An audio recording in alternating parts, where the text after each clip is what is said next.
Hey there, Mr. Redder here. Welcome back to another episode of r/Entitled People Stories. Today we have a very special episode for you, a compilation of some of the best entitled people stories we've read over the past year. So sit back, relax, and enjoy a few hours of the most entitled people you've ever heard of. And by the way, Karen assured me that for every thumbs up this video gets, she won't try to get anyone fired for an entire week. So please smash that like button and subscribe and turn on notifications for new stories from Reddit every single day. My dad's girlfriend demands I babysit for free. I, 19 female, have 8 younger siblings and 1 older sibling, 2 biological sisters who are 21 and 16, 2 half-siblings who are 5 and 3, and 3 step-siblings, 13, 10, and 7, all on my mom's side. My dad and his girlfriend, I'm calling her Franny, have 2 boys who are 1 year old and 2 months old. I don't live at home since I share an apartment with my sister who's 21. We live pretty close to my mom and stepdad's house since they usually need help with the kids and offer payment for us to watch them and help out around the house. My mom, 2 weeks ago, asked me and my sister, who's 21, if we could come babysit from Wednesday evening to Monday afternoon, while her and my stepdad take our 16-year-old sister out of state for a college tour. My mom and stepdad offered to pay us each $100 a day to watch the kids and house. We agreed since we would only be watching our half-siblings and our step-siblings. Everything was going fine until Friday morning. I was putting the kids into the car seat so I could take them to their day camp when my dad and his girlfriend showed up at the house with her 2 kids. Franny jumped out of the car and ran up to me. She kept saying she was so excited she caught me and asked if my car had extra seats so she could put the baby's car seats in.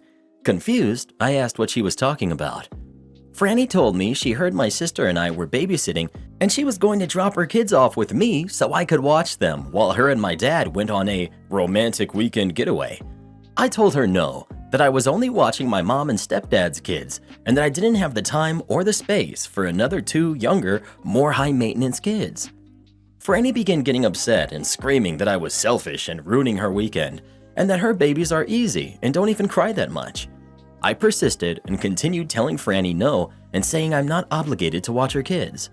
After 20 minutes of her screaming, she finally got in her car and left. All day I've been getting texts and calls from Franny and my dad calling me rude, selfish, and a jerk for not helping her and my dad. I've talked to my mom and stepdad about it, who think I'm in the right and need to ignore Franny and my dad, while my sister, who's 21, and my other sister, who's 16, think I was being harsh and I could have watched the babies for a bit while the other kids were at camp. Am I the jerk? Update. I'm at work right now, so all of this is from my sister, who's 21. At around 6 o'clock, Franny dropped off the kids in car seats with bags and rang the doorbell and ran back to the car, then drove off. Thankfully, my sister grabbed the kids and brought them inside. She spent an hour wrangling all of the kids, then realized this was too much and called my dad's parents who live an hour away. Thankfully, they drove over and picked up the babies. When I get home, I'm going to try and call Franny and my dad. My mom and stepdad are super upset and want to come home early. So let me get this straight. Your dad's girlfriend heard you were babysitting 5 kids that someone else was paying you for and thought, "What a perfect opportunity for me to dump my kids on someone else, have a romantic getaway, and not have to pay for babysitting because she's already getting paid by someone else." You are absolutely not the jerk. Your dad and his girlfriend are selfish, thoughtless, and entitled. Not the jerk. Your mom asked you in advance and paid you. Franny just stopped by and thought you'd take them.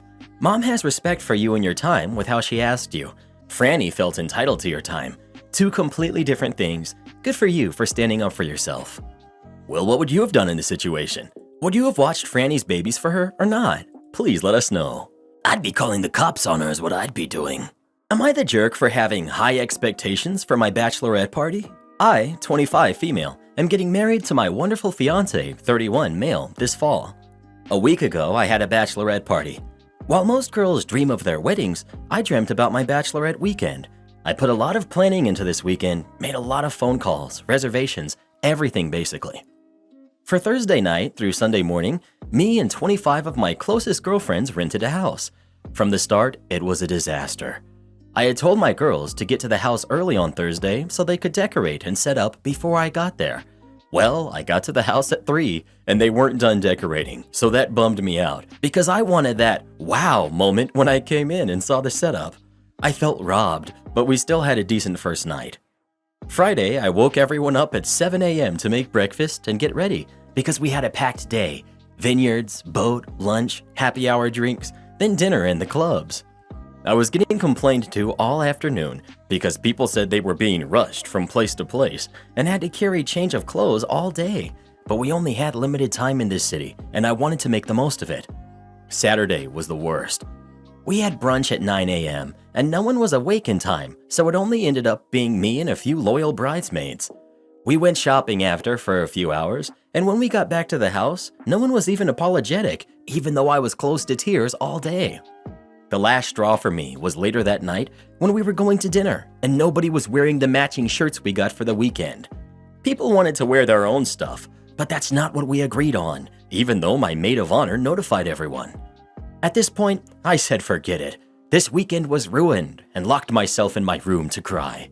It was even worse when I came out a few hours later and half the girls had gone out anyway, without me, aka the actual bride.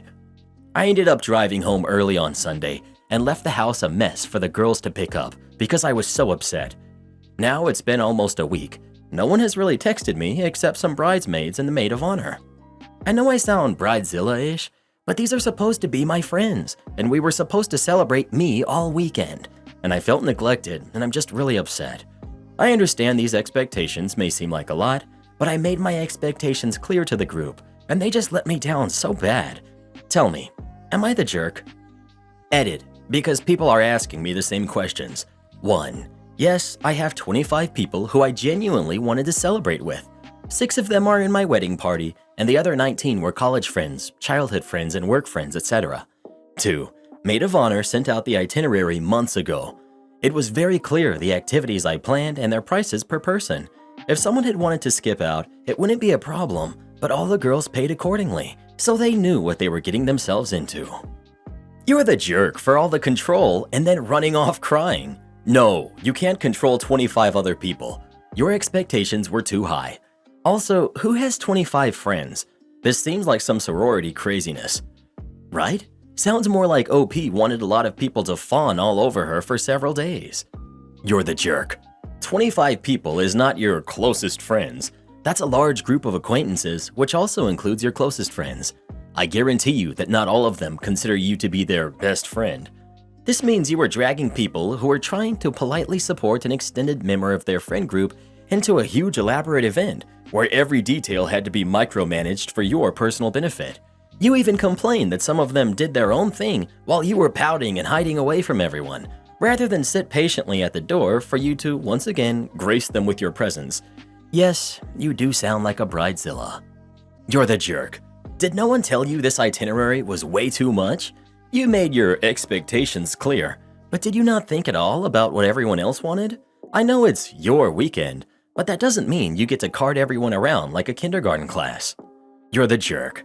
I think it's amazing that 25 people care enough about you to devote so many days to a bachelorette party. Your expectations were too high, your demands too specific, and your attitude too controlling.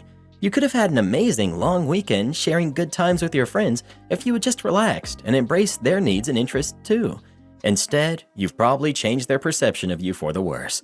If I were you, I would apologize. Well, who do you think is the jerk? OP or everyone else? Please let us know. Bruh, I feel worn out just hearing this story. Finally got to tell a jerk customer how I felt about assisting them. This happened a few years ago, but it felt oh so satisfying. For a period of time, I worked for a New England-based hardware/home and garden store. We had a customer that was the most impolite individual, definitely thought of retail people as lower than himself, and treated every clerk with contempt. In this story, there's me, there's the jerk customer, and the store manager. Well, my course had changed and I moved on from said job and was working as a carpenter and was in that location to buy something for a project I was working on. The uniform at the store was a dark green polo and a dark green fleece as a cover-up. I'm a woodsy guy. Almost all of my clothes are brown, tan, duck, black, or green. And this day, I happened to be wearing dark brown pants with a dark green sweatshirt from a local building supply company, dark green with white labeling of said company. Pretty easy to see it wasn't a store-issued garment with any real observation. I'm in the hardware aisle, where there are also lubricants for loosening bolts and whatnot, which I was looking at. This guy walks into the aisle, and I made no notice besides that someone else had entered the space. Jerk customer clears throat. Me in my head. This guy sounds horrible. Jerk customer clears his throat again. Excuse me? Me. Sorry, thinking that I'm blocking the shelves and he needs something off of it. Jerk customer. No, you're supposed to help me. Me. No, I'm not. I no longer work for this company. That's BS. I see you in here regularly. You were even wearing a uniform. Me. This is a insert building company, sweatshirt, pointing out the label on me. I haven't worked here for almost a year, and the reason I'm in here regularly is because, like you, it's the closest hardware store to my house. Jerk customer. Well, you're going to help me anyway, because you know this stuff about what I need. Me. Nope, in no way is that happening. I didn't get paid enough when I did work here to put up with your bad attitude, and now that I'm not making any money for this interaction, I'm definitely not putting up with it. I'm going to tell the store manager about this. Me. And she's going to do what exactly? Hold your hand and tell you it'll be okay? She doesn't hold sway over me or my actions in this moment, so good luck with that. Jerk customer. I can't believe how rude you are. Me. That's rich. Are you really that self-unaware? Have you ever not actually thought about why, when I did work here, I was the only one who would help you? I'll clue you in. It was because no one else wanted to, and I wanted to keep them from your condescension and entitled attitude. Now about this time, store manager had come around to find me as we have a good relationship and wanted to catch up. She heard a decent amount of what was said on the way over. As she walks into the aisle, jerk customer turns to her and says, "Your so-called former employee is verbally attacking me and saying that no one ever wants to help me because I'm a jerk." Well, store manager doesn't have much of a filter and responds with, "Well, he is a former employee and hasn't worked here for nearly a year. And frankly, he's not wrong." The look on his face was priceless, and he just harumphed and told her he would take his business elsewhere, which only got a simple, "You do that," from her. We had a good laugh, and the vindication from her, coupled with the opportunity to say what I did, was fantastic. Am I the jerk for dropping my sibling off at my mom's date? For my whole life, I, 20, have always been the live-in babysitter for my mom. I thought that once I moved out, I would no longer have to babysit my siblings, who are 6, 8, and 10 anymore. But boy, was I wrong. As soon as I turned 18, I got married and moved out. I know you are all going to judge me for that, but I'm happy with my husband. My husband doesn't mind me having my younger siblings over as he loves the kids, but it's gotten absolutely ridiculous. My mom doesn't even ask me before she drops off my siblings. She will literally just drop my siblings off at my door and leave. She's even done this on our date nights. It's unfair to me and my husband, even though my husband has been accepting this with grace and is really good with my siblings. I'm actually pregnant myself, and I've been feeling the typical pregnancy symptoms, so my husband has been picking up more of the load of watching them when they're here. I've told my mom many times to stop doing this, as my husband and I have a life of our own and don't want to be watching your kids all the time, and to at least let us know before dropping them off. Recently, my mom did this again, and I wasn't having it. I called my mom after she dropped my siblings off and found out where she went, which was on a date at a restaurant, and went there with my siblings.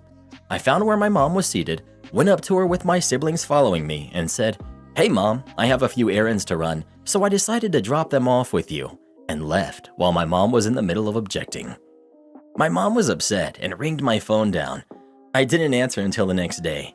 When I did, I got an earful with her telling me that she raised me and went through months of pregnancy. The least I can do is watch my siblings when she needs time off. I told her that she didn't ask me to watch them and that I cannot accept her dropping them off at my place without even asking me if I'm available to watch them.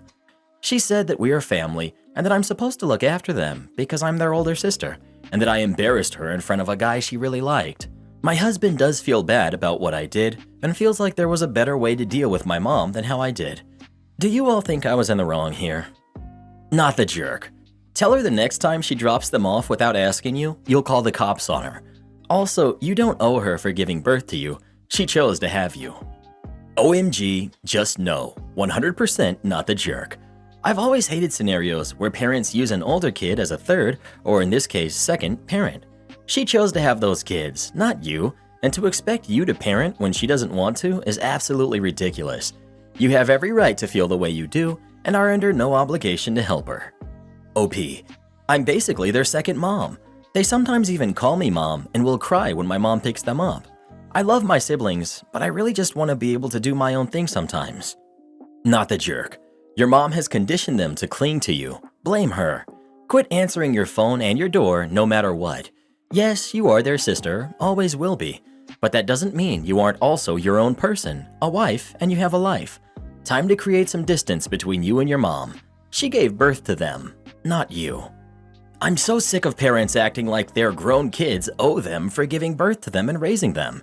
You did not ask to be born, and being fed, clothed, protected, and hopefully loved are basic requirements for parents that they sign up for the moment they decide to be parents. You do not owe your mother a darn thing. She decided to have these kids. This is on her, not the jerk. Am I the jerk for refusing to pay for a dress that my bridesmaid ripped in the store? I, 25 female, am getting married. My future husband, John, has no siblings, one aunt, and only one first cousin, Casey, who's 23 female. So John asked me to include her in the wedding. I told all 3 bridesmaids that I'd pay for their dresses. At the appointment, the girls picked a few dresses from the display models up front. The sales associate explained that she would go to the back and pull the ready-to-try dresses, and that going up 1 to 2 sizes is normal for formal wear. The plan was for them to head into the changing area, and when they all had a dress on, they'd come out as a group to show me. John's mother and aunt, Casey's mother, pulled me to look at the bridal accessories, so this part is secondhand from my bridesmaids. The associate brought dresses into the dressing area, and Casey was irritated that she fell into the plus line, which started at 18, both on principle and because 2 of the dresses apparently weren't available in plus size to try on. She argued and refused to try on anything above a 14, but the associate warned her not to go below a 16. Casey has always squeezed herself into tight-fitting clothes and is very focused on, in her words, unfair and misleading sizing between brands, refusing to see that in reality she's about a size 18 or 20, so 22 to 24 in formal wear. While I was on the other side of the store, I saw Casey quickly walk out and grab a dress off of a mannequin, but I didn't think too much of it. However, the sales associate pulled me aside and told me that a $250 charge for a dress that ripped would be added to my bill since I was taking care of everything. When I went to talk to Casey, I found her struggling to zip a too small dress, and the size 14 dress, the one she grabbed, was hanging up and had burst open at the side. I told Casey politely but firmly that I wasn't going to pay for the damaged dress and that she would need to cover the cost herself, to which she insisted that it was my job to do it. We went back and forth, unproductively, as John's mother and aunt came back over, and one of the other bridesmaids told me that the sales associate had strongly cautioned against trying smaller dresses. Casey attempted to start another argument about sizing, and I cut her off. I told her that there's no way she's a size 14, and I don't care if she believes it out in the real world, but for the purpose of this trip and my wedding, I needed her to accept that. Casey angrily went back into her dressing room and refused to come out, and her mother told me to just pay the $250 since Casey was still an apprentice at the hair salon and didn't make that much money. My bridesmaids backed me up, but Casey's aunt, and to a certain extent John's mother, essentially said that Casey wouldn't be there around those dresses in the first place if it wasn't for me. Casey's mom ultimately paid for the damaged dress, but am I the jerk? Not the jerk. You offered to pay for their dresses, not what they damaged. Her irresponsibility is not your responsibility. I'd kick her out as a bridesmaid at this point too. She sounds like she's going to cause more trouble before the wedding is done. Yes, she's already demonstrated that she lacks common sense. She needs to be responsible for her own actions and also be realistic. Not the jerk. Not the jerk. And what is this logic of, if you hadn't had Casey around these dresses, she never would have tried to squeeze into one that was 4 to 5 sizes too small? OP. It was essentially like, we know you have money, and these girls are here doing what you want for your special day. Plus, you already offered to pay, so why aren't you paying? You were the one who picked out this store and told them to try on these dresses. Not the jerk, but Casey is. We all know these dresses are expensive. Put the word wedding to it, and the price doubles in a heartbeat, and Casey was warned. Time to have a serious, calm discussion with your groom. She shouldn't be your bridesmaid anymore. Well, what do you think? Should OP pay for the damaged dress or not? Please let us know. Absolutely not. Just because Casey's an idiot doesn't mean you should have to pay for her stupidity. Don't return a broken controller? Fine, I'll play you at your own game. So in the UK, we have a store called Game. I'll spare explaining what they sell. So anyway, I was looking through the secondhand cabinet and found an Xbox Elite controller. I liked the look of it. I ended up buying it and took it home. About an hour's drive away because I live in the middle of nowhere. Plugged it in, excited to make use of the extra features on my new controller, only to find the A button was mushed in and wouldn't register any input. Clearly broken, as soon as you tried to press it, it didn't click. Annoyed that nobody had checked this before putting it on sale, I traveled back the next day to return it for a working controller. I handed over the controller in the case it came with and explained the situation. Cashier: have you got the charging cable? This is where I messed up. I left the micro USB cable plugged into my PC. Me: no, very sorry, left it at home, but you can clearly tell this button is not clicking and it's broken. Cashier struggled to hide his grin and proceeded to tell me there was no way of testing the controller to see if it was faulty without the cable. Me: surely there's a micro USB cable lying around you can use. Cashier: I still can't return it without the cable. This I get, but I'm asking for a simple swap, like for like. Don't need the accessories, just the controller. He was getting a mad control ego trip over condescendingly explaining the technicalities of store policy. Annoyed with the fact it was going to be another 2-hour round trip, I just left, passing that same secondhand cabinet on my way out. That's when the light bulb moment hit. I looked at the Elite controller they had put in the cabinet to replace the one I bought the previous day, and looked back at old Smuggins back at the checkout, who was just elated he had won, or so he thought. I walked confidently back to the checkout, waited in line, and got to the smirking cashier, who now had a confused, slightly worried look on his face. Me: I'd like to buy one Xbox Elite controller from your secondhand cabinet, please, I said in my most polite voice, as if it was the first time meeting cashier. Looking very confused and puzzled, he went and fetched it for me. I paid for my controller, cable and all, and marched out of the store. A little cable swap later, and I walked immediately back into the store. This is where cashier and I locked eye contact from across the store. His face was even more puzzled than before. I got to the front of the line and was served by the manager as cashier was busy with another customer. Me: I bought this controller off you yesterday, and as you can see, the A button is smashed in and broken. This is where the penny dropped for cashier, and he figured out what I was up to. After handling the controller, the manager confirmed that, yes, it is. Very sorry about that, sir. We'll get that refunded for you, no problem. Do you have all the accessories it came with? Me, locking eyes with cashier at the adjacent checkout, who was clearly listening and trying to involve himself in the transaction. As a matter of fact, I do, charging cable and all. At this point, cashier was spitting feathers, trying to interject and exclaim I had just swapped out the cable 30 seconds prior, but was too busy with the customer who was asking questions about something. Manager: do you want the money going back onto the card or paid initially? Me: yes, please, but don't you need to check to see if it's faulty by plugging it in first? Still holding eye contact with cashier. Manager: no, that's not necessary. The A button is clearly broken. As cashier got redder in the face, my grin widened until I looked like a Cheshire cat. I thanked the manager for his help and gave a nod to cashier and left with my head held high and my new working controller. To some, this isn't anything to write home about, but for me it was extremely satisfying to see cashier's face at the end of the ordeal. Landlord tried to exploit me for free labor. I'm renting a little house out past the suburbs of the city I'm currently working in. It's a little old and the appliances are a bit dated, but it was much cheaper than a 2-bedroom apartment downtown, and I move around every couple of years for work. My landlord lives out of state and doesn't have anyone local, so for the past year and a half I haven't talked to anyone. Just pay my rent on time and keep doing my thing. About 4 months ago, plumbing issues started popping up, and 2 major appliances decided to give up the ghost. I notified my landlord via email and written letter.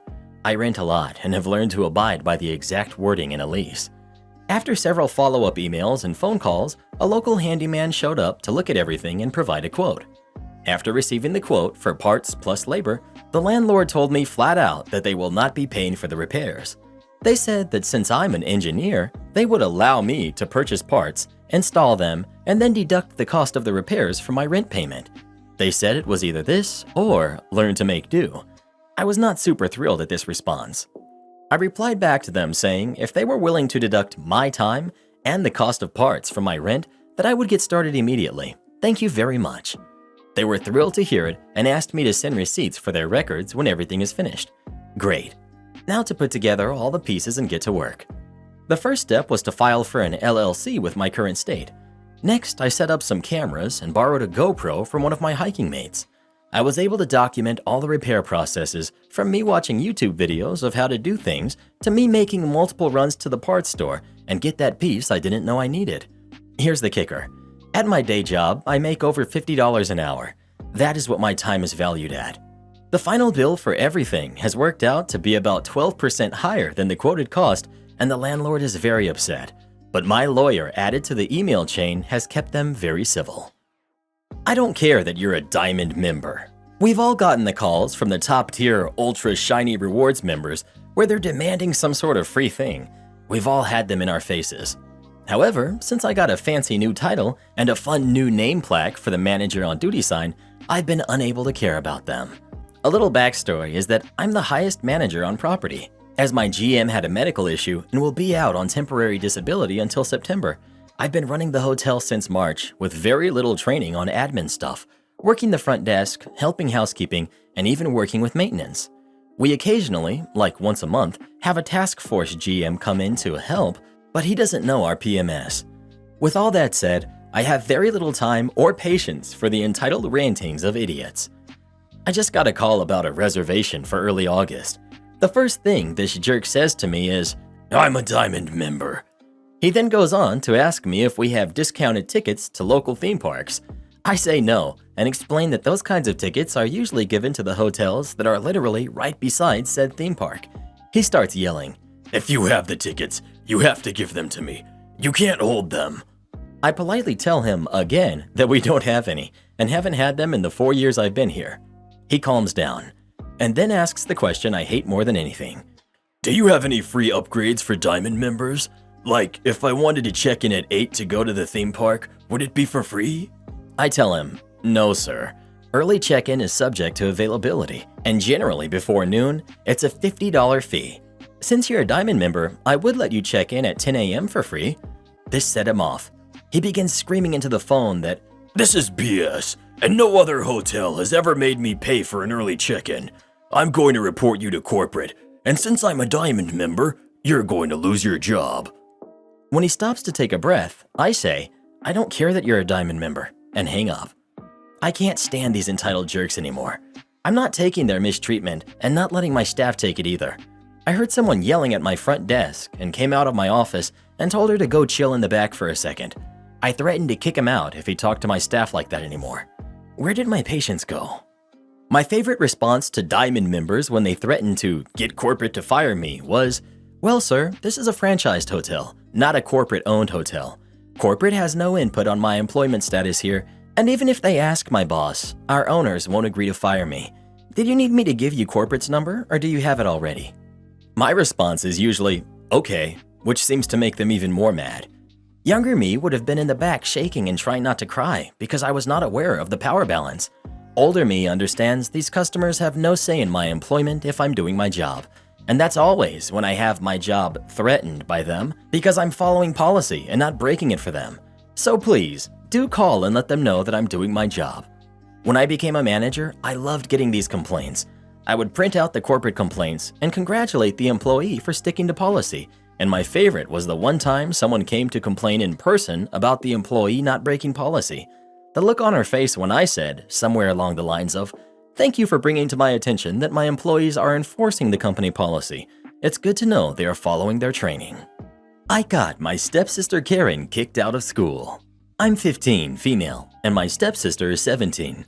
We attend the same private high school. I'm in my second year. I skipped a grade, and she is in her first year. She's been held back for 2. Our school is very demanding. Last year, she was almost expelled for her low performance. She even had a meeting with the principal and teachers to decide if she would stay. I was chosen by our parents to vouch for her, but I refused to because I have a good reputation and I didn't want to lie to my teachers. She did face consequences for her low performance, but was given a second chance. This year, she was acting the exact same as last year. All the time, just on her phone and not even focusing in class. But last month, to everyone's surprise, she got an almost perfect grade on a paper. We were all happy for her, and Stepmom even printed out her paper and put it on the fridge. I was a bit surprised by the topic she chose because it was the same topic I chose last year. I was curious and decided to read her paper during breakfast. It gave me an odd feeling when I was reading it. I get this weird feeling when I read something that I've already read before. But I had a lot on my plate already, and I just let it go. That same week, she got another good grade, but this time it was different. This story was about one of my personal favorite memories, and this time I recognized it immediately, so I confronted her right away. At first, she denied it, but I brought my notebook and showed her the exact same text. She admitted to it, but Stepmom defended her, trying to say that I was lying. She got those grades because she had a problem with her notebook and I had lent her mine. Even my father was against me. They didn't punish her and I was forbidden to report her. I was mad and I stopped speaking to them. A week later, I needed to use the sharing tool in my computer and realized she was using that to steal my work. At first, I just turned it off, but then I decided to make her get caught. I took the next 5 tasks that were her next ones and edited them. I took off citations, put a few insults here and there, put pure plagiarism, and turned sharing on again. Well, she got caught, and our parents and her had to attend an emergency meeting. She ended up confessing and lied, telling them that I gave her my old work. I told them the truth, and they trusted me because I have a good reputation. She was expelled in the act. She's blaming me for everything. Our parents are furious with me, especially because it will be hard to find a new school for her now, and her record of failing 2 years plus an expulsion will do no good for her. I was fine with my conscience, but my favorite aunt told me I was wrong and I should have just denied her access to my work, and it wasn't right to do this to family. So, people of the internet, am I the jerk? Insane Karen parks in front of a train. This isn't my story. My dad is friends with a train engineer, and he would always be super nice to me and my family, and he told us this insane, crazy story. Info you will need to know. So this story is about a train engineer, and as everyone knows, trains can't stop on a dime. But the important info you will need to know is about wheel slips. Sometimes trains can have a failed start or stop and slide across the track because the wheels lose traction. If a train goes into a wheel slip while stopping, it's extremely difficult to stop. Wheel slips are usually caused by weight distribution or not being able to gain traction. If a train has too much weight, it can go into a wheel slip easily, so the people who load the train need to make sure that it's just the right amount of weight distribution.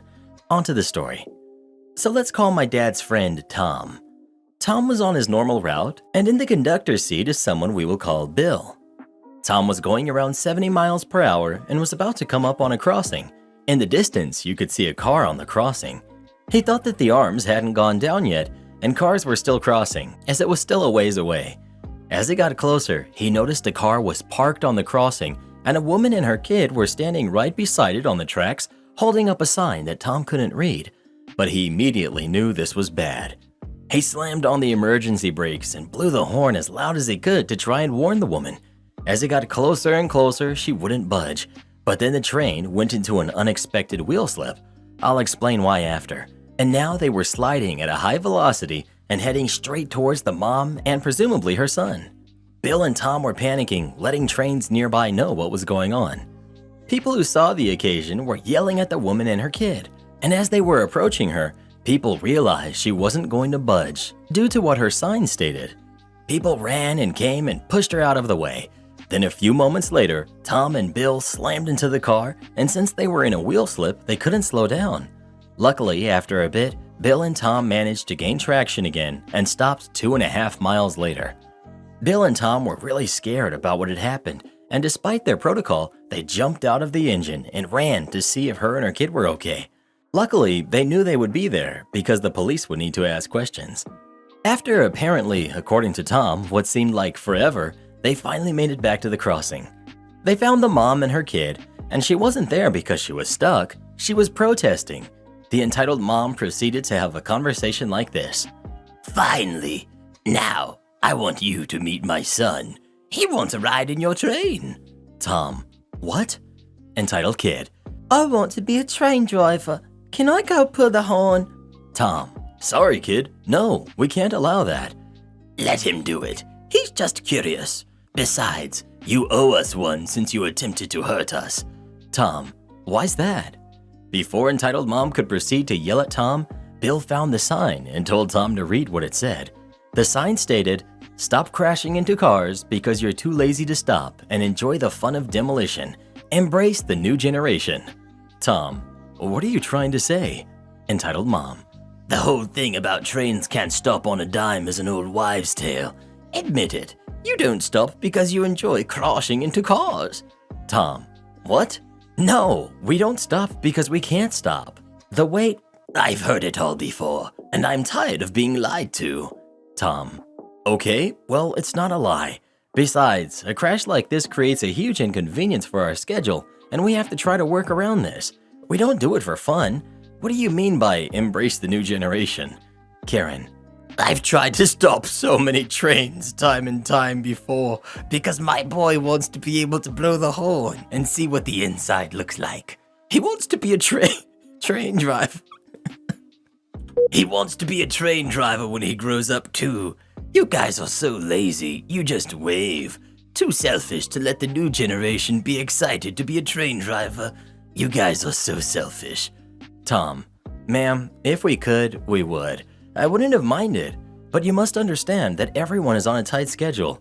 Stopping can put a lot of people in danger, because if we aren't in a siding at a specific time, it can delay schedules, and trains can accidentally be led onto the line you're on and can cause a head-on collision.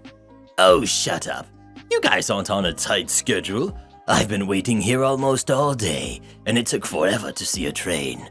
We got so bored, and we needed to find things to do. You know how many people I had to tell off? I got so many questions about why I was there. I said I was just putting coins on the track. Each time someone came by, I had to look busy. We put a lot of coins on there. Oh, I need to check them and go see how they turned out. Tom's and Bill's faces grew red with anger. Tom, you did what? You did what? Karen, me and my son put coins on the track. Is there a problem? Tom, how many? I lost count, we put so many on. Tom was furious because he realized why he went into the unexpected wheel slip. There were so many coins, and he was traveling so fast that the train lost traction and they went into the wheel slip that put many in danger. Tom screamed and yelled at the woman and asked how she could be so stupid. Tom told the officers what had happened, and she was charged for trespassing, and she committed a felony by making her car get hit on purpose. So Karen had a lot of bills to pay and spent just a small time in the slammer, and her entitled kid didn't get what he wanted. Everybody was okay, but man, this story when Tom told my family made us drop our jaws, and I hope it did the same for you. Have you ever been on a train? And if so, did you like it? Please let us know. I went on a train in the mountains of California once. I was really disappointed at how slow it went. Am I the jerk for firing my vet after the way the nurse spoke to me? I, 29 female, pay $35 per month for an insurance plan for my cat, who's 2 female. This includes a basic checkup every 6 months. Her appointment was scheduled for today at 12 p.m. While I was waiting to check her in, it was me, one guy in front of me, and the girl at the front desk. A nurse came out from the back and told the girl at the front desk, "Hey, just a heads up, everybody went on their lunch break, just so you know." My cat has anxiety, so when I booked her appointment, they assured me that she'd be in and out. So I said, if no one is here, should I wait to come back later to drop my cat off? The nurse shot daggers at me and said bluntly, "This conversation doesn't concern you." I was kind of in shock because I didn't think I'd asked anything too crazy. I said, "I'm just confused, since I don't want to drop her off if she's just going to sit in a room." The nurse said, "We were having a separate conversation. She'll be fine." I have pretty bad anxiety myself and wasn't here to argue, just to advocate for my cat. So I meekly said, "Okay," and I figured that was that. Well, this nurse gives me an up-down look, turns around and walks into the back. The door hasn't even swung shut yet, and I could hear her trashing me to her other nurses. She's laughing and saying, "You guys, there's this crazy lady at the front with her cat," and then the door swung closed. This is where I might be the jerk, because I shut down and told the girl checking me in I'm not letting my cat go back there, unless that person is not in the room, or if I can go back there with my cat. If she talks to me like that, how am I supposed to trust her to give the best care for my cat, who can't speak up for herself? I also said I wanted to make a complaint. I asked for a business card for a manager. The front desk girl gave me a card and I called the number. The front desk rang. She put it on hold and looked sheepish. I asked if this was the number for the manager or for the store. She admitted it was for the store. At this point, my cat is howling in her carrier. We had driven all this way and she was so shaken up, so sunken cost fallacy. I said I'd stay for the appointment if I could come in the room with her and make sure she was safe. The front desk girl finally admitted, well, no one is here. They're at lunch, so it would be for at least an hour. So the nurse had been lying about my cat being taken care of all along. I didn't want to argue anymore, so I said I wanted to reschedule for a time I could be in the room. She booked me for next week. Afterwards, I called my mom and she told me I definitely shouldn't go back, but I also shouldn't have threatened to make a complaint to the manager and be a Karen. So I'm planning to call back this week and cancel my appointment and my insurance and take my business elsewhere. I think I was sticking up for my baby, but I could just be a crazy cat lady causing issues when I could have just left. So, am I the jerk?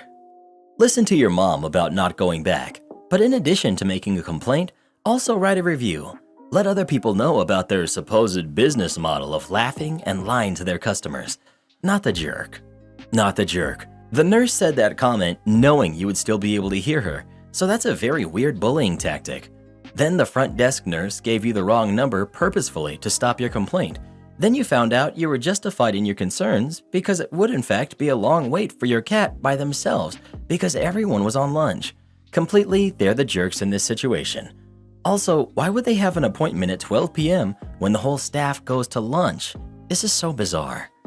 Not the jerk. I would never go back there either. They dropped the ball several times. 1. Agreeing to give your cat a quick appointment and not following through. 2. Speaking rudely to you when you express your concerns. And 3. Giving you the wrong number to make a complaint.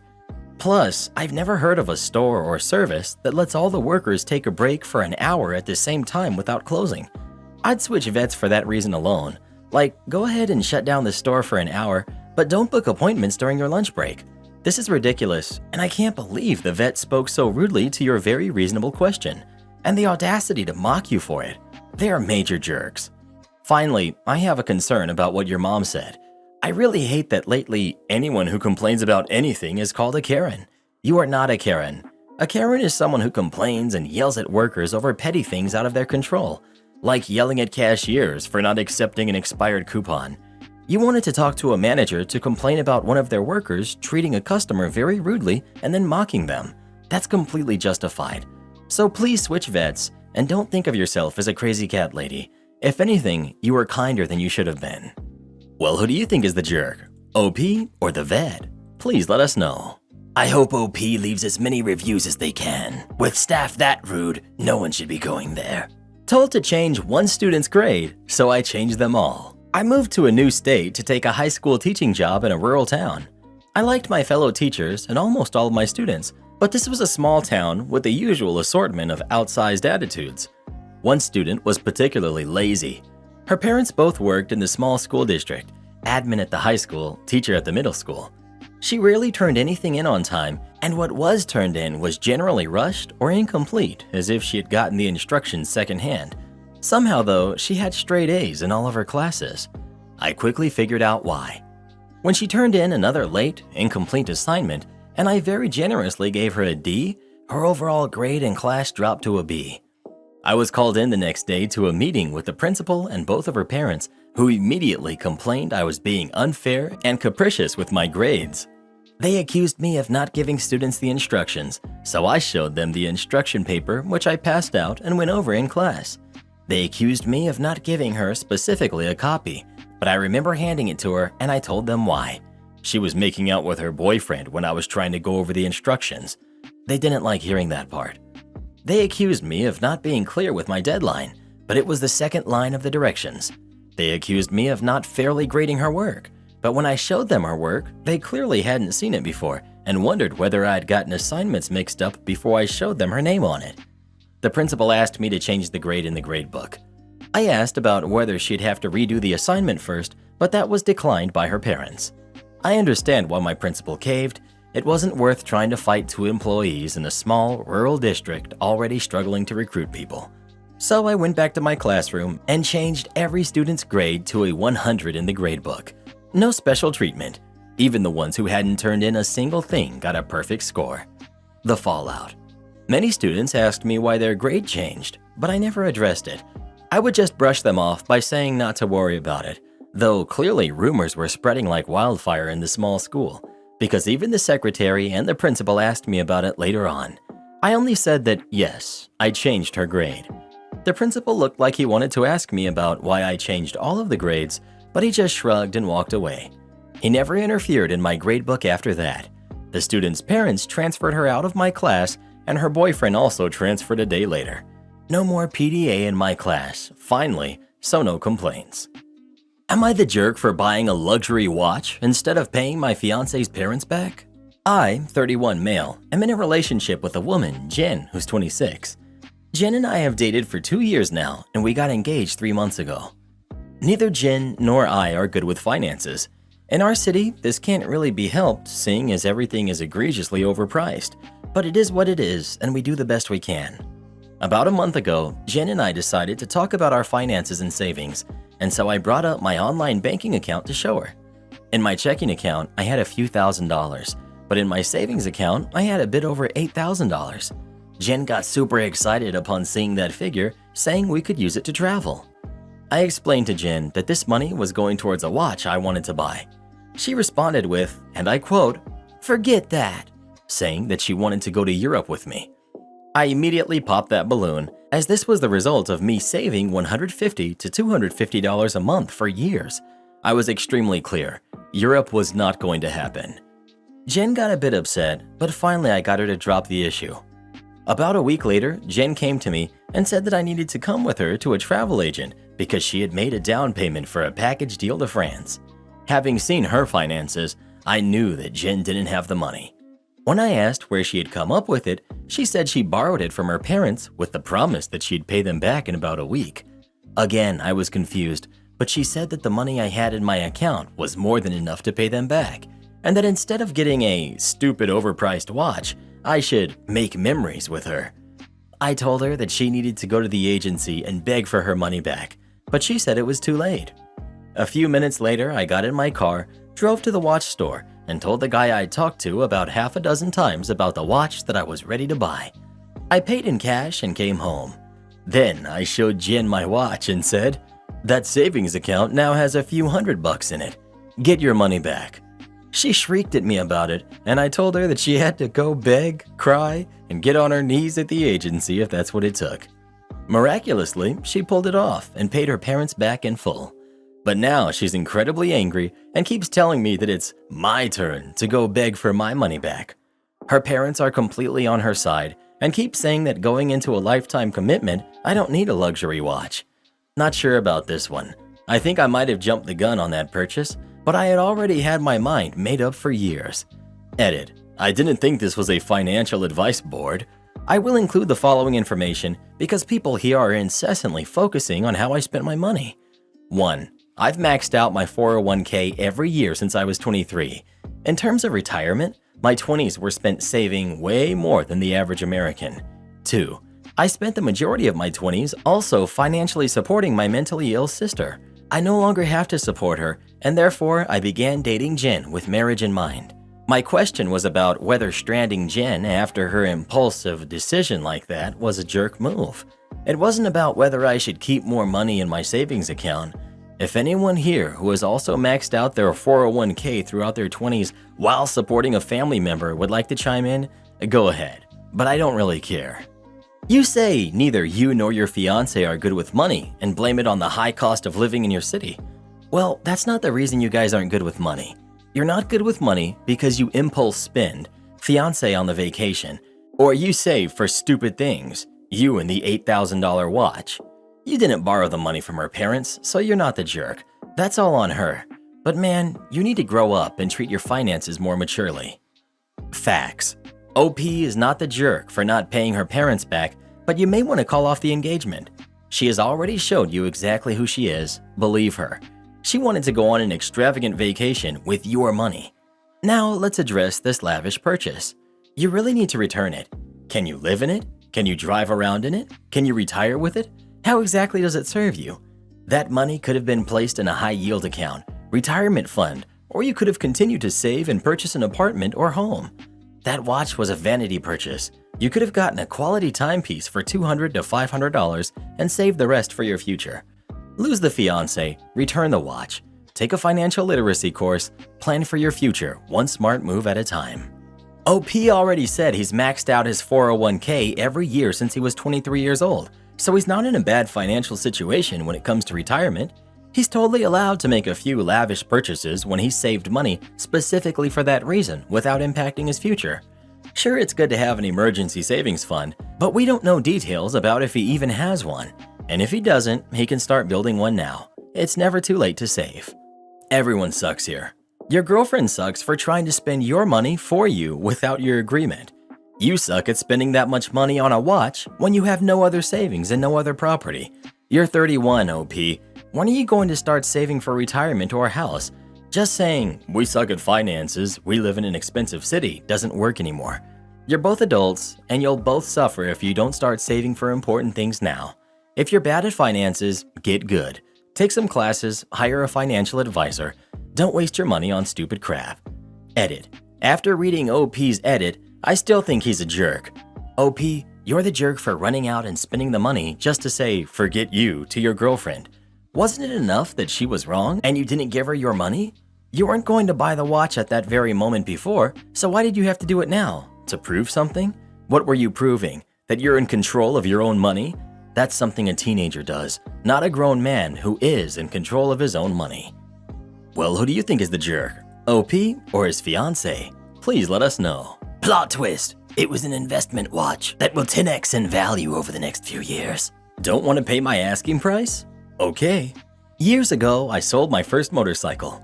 It was a good bike, but it was my first motorcycle. I had laid it down a couple of times doing stupid stuff, so it wasn't perfect. I took good care of it though, and always replaced damaged or scratched things because I didn't want it to look bad. Well, except for the left side of the engine. The sides of most motorcycle engines will often make contact with the ground and get scratched up if the bike slides on inside, which mine did on several occasions. I had replaced the stator cover before and didn't want to go through that again, even though it's only about a $120 part. Plus, the scrapes on the stator cover weren't that bad and I could live with them. So I list my bike for sale, show it to a few people, and along comes a dad with his young adult son. Now, the dad, being an older and wiser rider, riding for as many years as the moon has orbited planet Earth, knew he had the better end of the bargain. He was there looking at my first bike that had been gently crashed before, which I was fully upfront about. Easy bargain, right? I was pretty firm on my asking price for one simple reason. I was going to throw in all the brand new parts, accessories, and maintenance items I had accumulated for this bike. A couple of oil filters, case of oil, brake pads, and new stator cover. And even an inoperable engine, which still had many good parts on it. But if and only if they had paid my asking price. This was easily over $300 in parts, excluding the engine. The dad of the buyer played the bad cop in this scenario, pointing out things that he thought could give him some bargaining power, and then of course made a lower offer. I entertained the offer, but at the same time informed them of my conditions for getting the spare parts.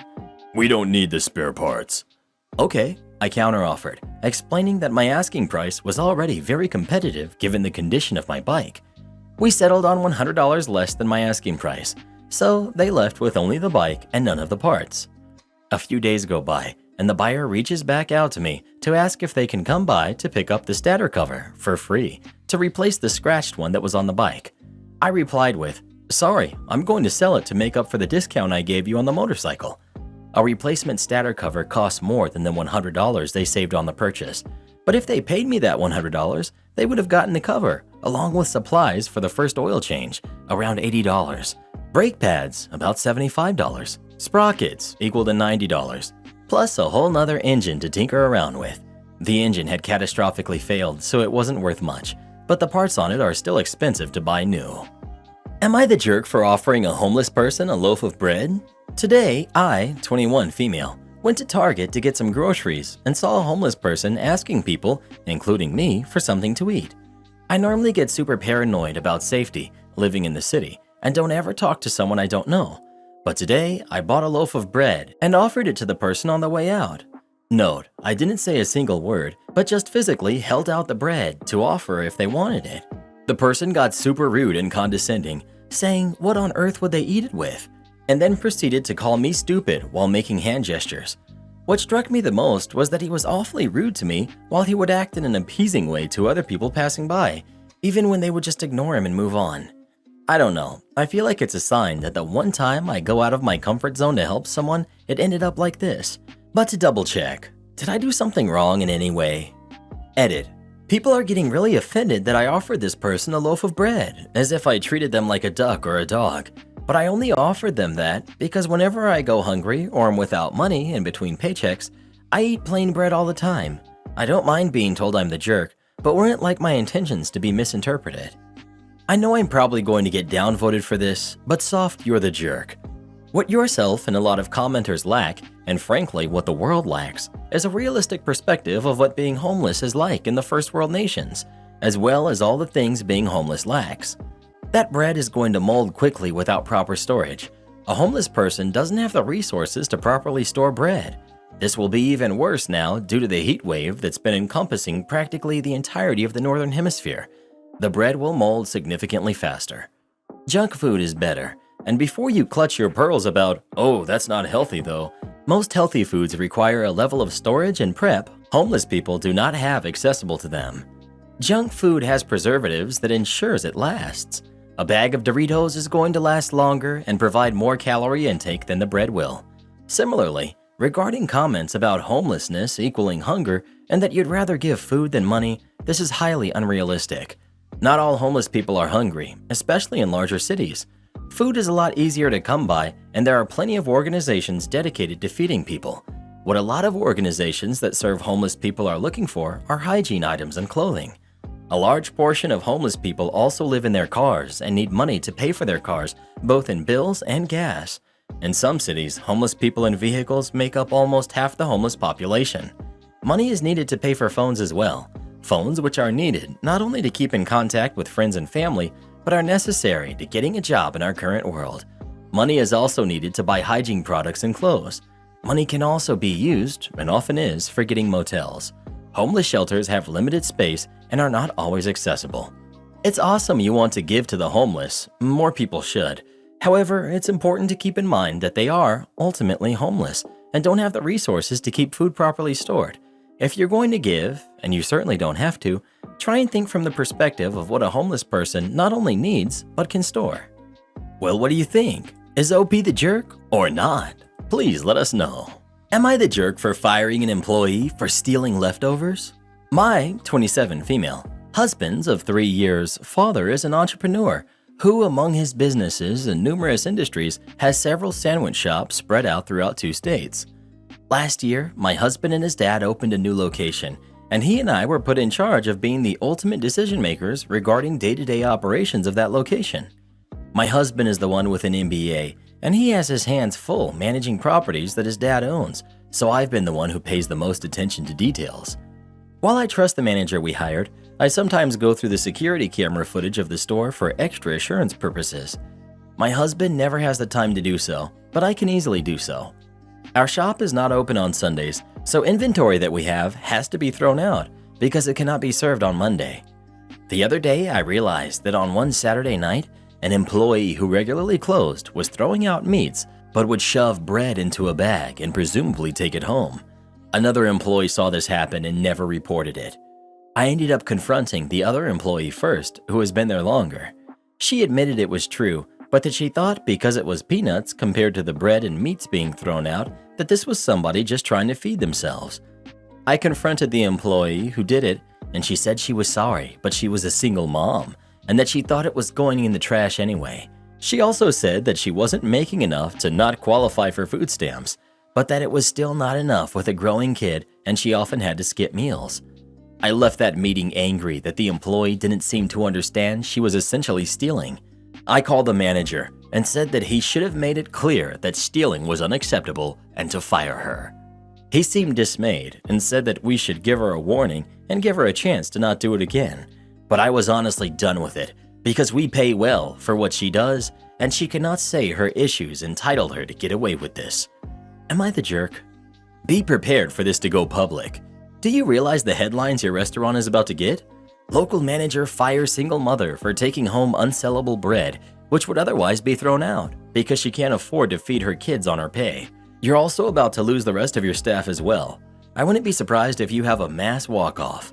Hope your husband and father-in-law fire you for your cruelty and completely bad decision-making that's going to cause a whole lot of bad press and lost business. So let me get this straight. You'd rather throw away food than let someone eat it? You're the jerk for that alone. But also, define pay well. Well, what do you think? Is OP the jerk or is the employee? Please let us know. Bruh, I just don't know how some people get so evil. Karen destroyed my fish tank, so I fired her. I've had my cleaning service for roughly 3 years as my husband and I routinely work 12 plus hours a day and are often sent away as well. Since the beginning, I've had a strict rule of do not clean the living room ever.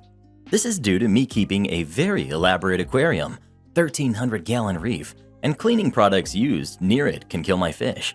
Because of this, I'm the only one who cleans the living room. A few days ago, I noticed a few of my fish seemed to be breathing heavily and had lost a lot of coral that was closed up. This is a very well-established tank, and it's been running for the last 7 years, so I immediately knew that something was wrong. Most of my fish are just as old as the tank, and I've had very little sickness happen at all.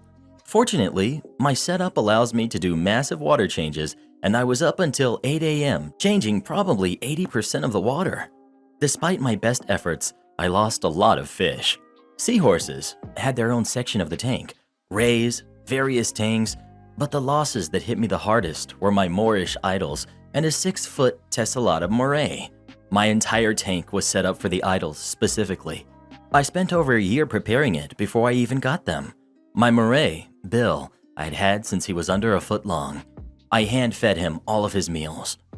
While I was trying to figure out what could have possibly caused my tank to crash, I noticed that the living room was clean, spotless even, and I knew what had happened. Chemicals got in the water and killed almost everything. I immediately called my cleaning lady and I lost it, telling her that she had one thing to remember, one, and it shouldn't have been possible to forget, seeing as the reason took up almost an entire wall of my house. She told me she had hired a new girl and must have forgotten to explain to her that she wasn't supposed to clean the living room and continued to ask if she had done a good job.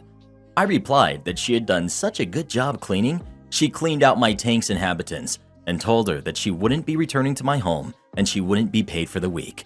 She didn't take that very well and started threatening to bring me to small claims court because the job was still done and done well, apparently.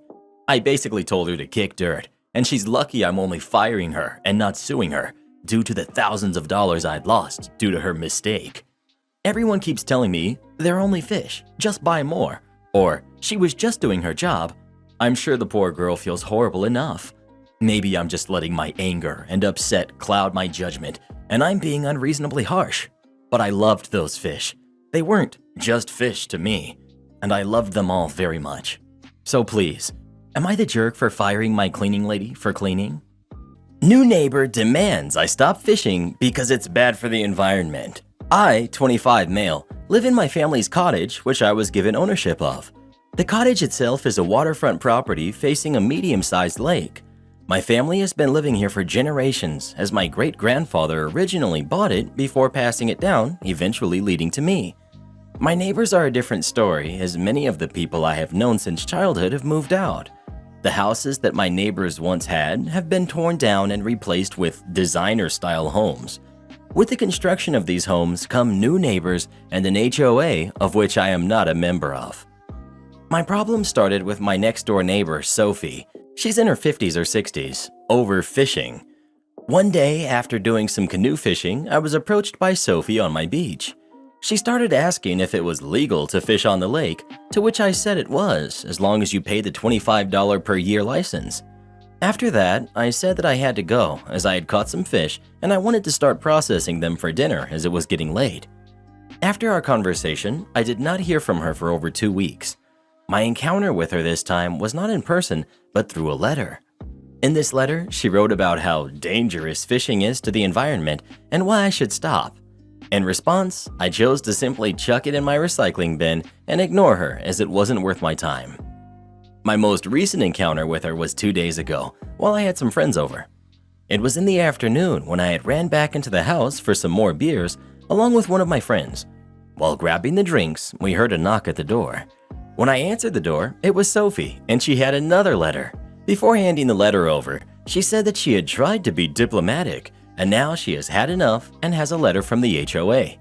Admittedly, I was a bit tipsy at the time, and in response, I laughed and called her stupid for believing the HOA can do anything before closing the door on her. After sobering up, I felt conflicted. On one hand, I felt that I was justified in my actions because my fishing is none of her business. On the other hand, I feel that I could have dealt with her in a more tactful way. Am I the jerk? It's kind of ironic, as an individual fishing for their own food in a canoe is about as sustainable as it can get. Not the jerk. That is kind of blowing my mind. Oh, sorry, Sophie. Let me just jump in my car, drive to the store, and buy some fish that was shipped in from somewhere else instead. Is that better? Some states even have harassment laws protecting hunters and anglers from this type of behavior. You could potentially hold her for civil liability if the behavior continues. Not the jerk. She's bordering on harassment. Not only that, I'm sure she's lying, as the HOA knows you're not a member, which would mean that they can't do anything. Not only that, an HOA can't control how often and where you fish. This woman is the reason a vast majority of Americans refuse to live in an area with an HOA. Speaking of fishing, have you ever gone fishing? And if so, have you caught anything? Please let us know. Oh, I love going fishing, but I love eating the fish even more. Am I the jerk for getting an entire table for myself after my husband and his mom didn't save me a seat? I'll start this off by saying that I, female 32, have been with my husband Bob, male 39, for 3 years, married for 1. His mom has a habit of keeping me out of most of their functions with the excuse of, "You work too much." Not true, because sometimes I do make myself available, but yet find myself excluded.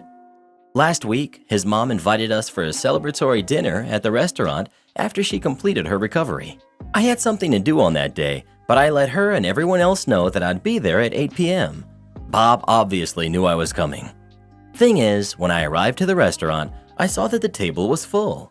All chairs had been taken, and I just stood there with a complete puzzlement while Bob and his mom just stared at me. His mom then told me there was no place left for me, and that I could either have Bob get up and take his seat or go home. I was so upset, but instead of going home, I just went and took an entire table for myself. Bob and his mom watched with their eyes popping out of their heads like they saw something shocking. Not gonna lie, I did get weird looks from the guests, but so did Bob and his mom. It was awkward in all honesty. I had my dinner, dessert, then went home. I saw Bob and his mom staring grudgingly while I was making my way out. He got home an hour later and was yelling at me, saying that I embarrassed his mom in front of her guests. I yelled, asking what was I supposed to do after I got denied a seat, and he told me that it wasn't his nor his mom's fault guests arrived before me and took all the available chairs. I told him he could have saved me a chair. He said that I could have just left instead and reminded me that I was a guest and that I shouldn't expect this level of entitlement to be accepted. He then went on about how I ruined the entire dinner for him and his mom with what I did, and he's been pouting about it for days now. I don't get it. I really don't. Was my expectation really that entitled? I mean, as his wife, he should have saved me a seat, but clearly I'm missing something here. Not the jerk. OP, is this level of disrespect really what you want for the next 20 years? Not the jerk. They clearly excluded you and didn't help you get accommodated. This isn't some stranger, this is your husband, who had you eat dinner alone and then blamed you for what he did. Not the jerk. You are married to someone who values his relationship with his mother above you. He cares about how you made them look instead of how they made themselves look after denying you a seat. Here's what you do. 1. File for separation so you can start the divorce proceedings. 2. When he asks why you are going this route, tell him, "I'm choosing to walk away because I deserve better than the crumbs you leave thrown to the floor behind you. While I love and value you, I am not loved or valued by you because that spot belongs to your mother. There have been too many instances in our relationship where you have proven your mother is your priority regarding common decency, respect, or love. Until you open your eyes and see your mother's manipulations for what they are, you will be alone." 3. Start therapy for yourself so you can begin to move on. You're only 32. You shouldn't have to waste your love on someone who doesn't want it. Give it to someone who will stand up, love, honor, treasure, and be faithful to you. There are men out there. Unfortunately, the one you chose is not it. If you want to make things work with him, therapy and boundaries must be set in place. If he allows those boundaries to be crossed too many times, you know you did what you could and walk away with a clear conscience. Good luck to you. Well, who do you think is the jerk? OP or her mother-in-law? Please let us know. This is why you stay away from mommy's boys. My sister-in-law keeps snooping in my bedroom, so I scared her with a cardboard cutout of The Rock. I'm 32, female. My sister-in-law, who's 43, is super nosy. It's come up before, but she's one of those people that will just keep denying something, no matter how much proof you have, and then get angry at you for not believing her. At my house, the guest bathroom is partially shared with the master bedroom. The toilet and sink are separate for guests, and then through a door, you can get to the shower, our closets, and another sink, then through an additional door is the bedroom, if that makes any sense. Basically, you can get into our bedroom through the bathroom without going through the main door. So when she comes over, she would sometimes take just a bit too long in the bathroom. During maybe the third or fourth time, I happened to be walking by the bathroom and heard 2 doors close. I asked her if she was looking for something in the bedroom and if I could help her find it. She replied with, "No, why would I go in your bedroom?" and then changed the subject. The next time she was going to come over, I set something small behind the bedroom door so I could see if it had been opened by the small item being pushed back. Later, I could see that it had been. So for me, confirming that she had been snooping again. I asked directly if she had been in our bedroom, and she said something like, "I don't care what's in your bedroom. Get over yourself." So yesterday, sister-in-law and brother-in-law came over.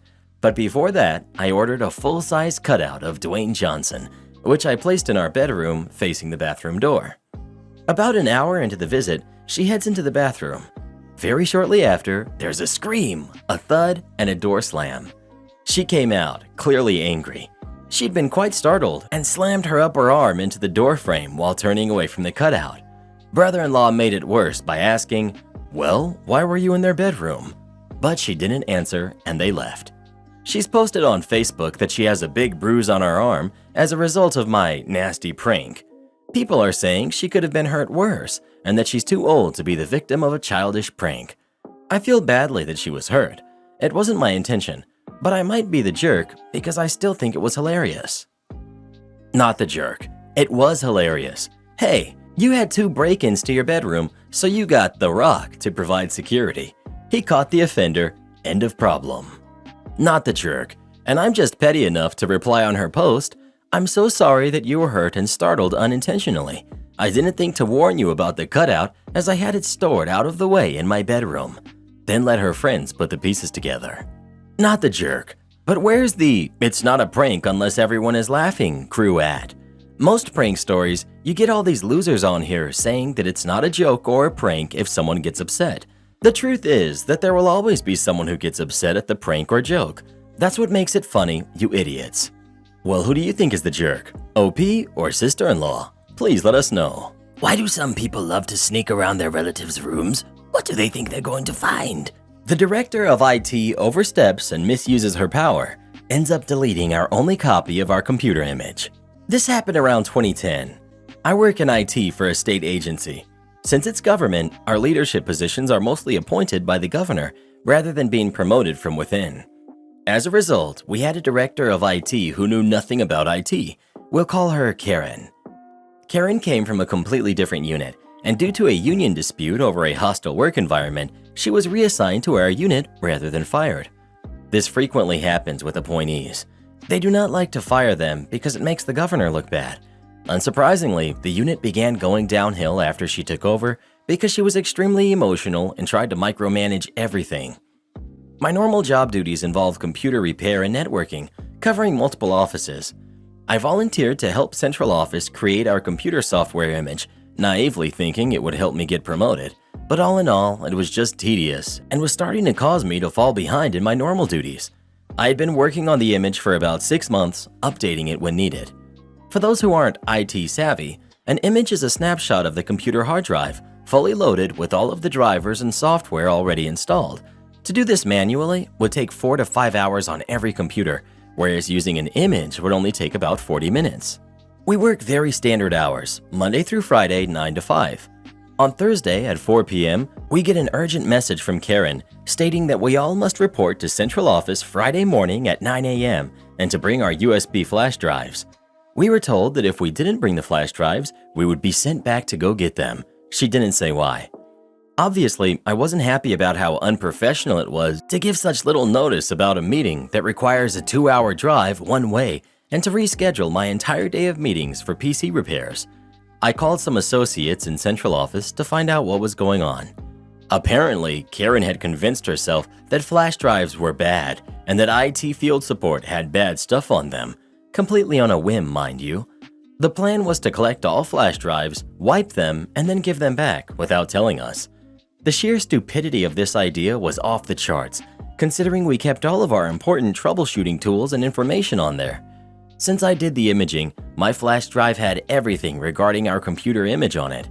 All software, drivers, multiple versions of Windows, along with the complete documentation of how to set it all up. Cue malicious compliance. I was not happy about how Karen did not tell us what was being done or why. I decided to just play dumb and came to the meeting and turned in the drive. Sure enough, they were wiped without our consent or knowledge and then given back to us. A few weeks go by and they ask me about how things are going with the image. I simply tell them that it's been erased by Karen without my knowledge, so unfortunately there was nothing I could do, and I'm not about to recreate it all from scratch. At this point, I was sick of volunteering my time for nothing in central office, and it was making my normal job much harder, so I was happy to wash my hands of that. Needless to say, central office had to recreate the image and documentation completely from scratch, dozens of hours of work. Karen was eventually reassigned to another unit and things got better in IT after that. I'm kind of like a folk hero in that agency now. Everyone was happy to have Karen gone. Edit, just to clarify, I did actually have a backup of my drive, just not the one that central office knew about. I chose to delete it before I turned in my drive. Am I the jerk for triggering my stepmom into a rage? My parents have been divorced for 17 years. There were allegations that my dad cheated on my mom, which my dad and stepmom strongly reject. He got with stepmom almost immediately after divorcing my mom. Marriage of 15 years with 2 kids. My sister and I truthfully believe the allegations, but keep our opinions to ourselves. Over the last 17 years, my sister and I have had a civil relationship with our stepmother and have bit our tongues about any snide comments, like we could have afforded a mortgage for a bigger house if we didn't have to pay child maintenance. They have also made a big deal about not being able to put my sister's wedding photo up in the house due to how they were mistreated at the ceremony. In reality, the mistreatment involved my mother and my grandparents opting to not talk to her at the wedding, and as a result, she felt very excluded, although there were 100 guests. Today, we were discussing a birthday party for my sister's 30th, and my dad made comments about how they wouldn't be able to sit at the same table as my mother and grandparents, as my mother would refuse and they wouldn't get along well. My stepmom went on a lengthy and aggressive rant about how immature and ridiculous this was, and how they should be able to talk normally like other normal families do. She also became increasingly aggressive and brought up the wedding photo situation again. At this point, my sister and I denied the correlation between her bad experience at the wedding and the ability to hang a wedding photo of my sister on the wall. I then suggested that I could tell them the real reason why she was ignored at her wedding, but that it would cause her to be upset, and so I tried to leave the room. However, after hearing her continue to argue and yell at my sister, I returned and explained the reason why she was ignored at the wedding was due to the fact that from my mother's side of the family's point of view, she broke up a family. From this point onwards, she started to become increasingly aggravated and aggressively screamed at my sister and I on the driveway, stating, "How dare you accuse me of breaking up a family? I met your dad at a bar, as he was always there due to how unhappy he was due to the marriage." We tried to explain that this was not our point of view, but my mother's family's point of view, and my sister and I honestly are baffled about why she's hung up about this, as the wedding happened 3 to 4 years ago. We chose to leave as she was becoming very aggressive, and our dad did not help de-escalate the situation and simply stood there in silence while she screamed in our faces and shook her finger in our faces. Since we left, he has not reached out to see if we are okay or to talk about what happened. We sent him a message to see if he'd like to talk, and he declined, stating he wasn't in the right mental state. Am I the jerk for suggesting she essentially reaped what she sowed? Edit. Thank you so much for the replies. My sister and I greatly appreciate all the opinions shared. Just to be clear, my mother has no ill feelings in this situation and isn't hung up on the divorce. She just doesn't want to make small talk with my stepmom. You do realize that in a moment of anger, your stepmom admitted that, at a minimum, she and your father emotionally cheated, although it surely sounds like they physically cheated as well, before the marriage was over? I met your dad at a bar as he was always there due to how unhappy he was, due to the marriage. I mean, at that point, your parents were still together, so yes, your father cheated on your mother. OP. Yeah, we did realize this after we walked away, but figured it could in theory be after the divorce was settled, as he would have been unhappy then too. We are leaning towards your comment though, and think she slipped up. We had always been told that they met after the divorce, so things maybe aren't adding up. Please remind both your dad and stepmom they messed up their story. She told on herself and literally blamed your mom for ruining their marriage in the process. She disrespected your guys' mom to your faces, insinuating she was so horrible your father had no choice but to leave his family to go sit at a bar. My dad cheated on my mom for 20 years before we found out, and all of your dad's reactions and stuff sound exactly like him. Not the jerk. It seems like you hit a nerve. This wasn't the first time someone has told her she was a homewrecker. There might be some truth to it. Don't invite this woman to your sister's birthday party, as your stepmom will only cause a scene. I would go no contact with her. Go very low contact with your dad, as he didn't stick up for you and your sister, nor did he tell you that you were wrong. You're the jerk. Unpopular opinion, but that was not your fight or your business who your mom talks to, and you are grown up now, yet you deliberately provoked hysterics.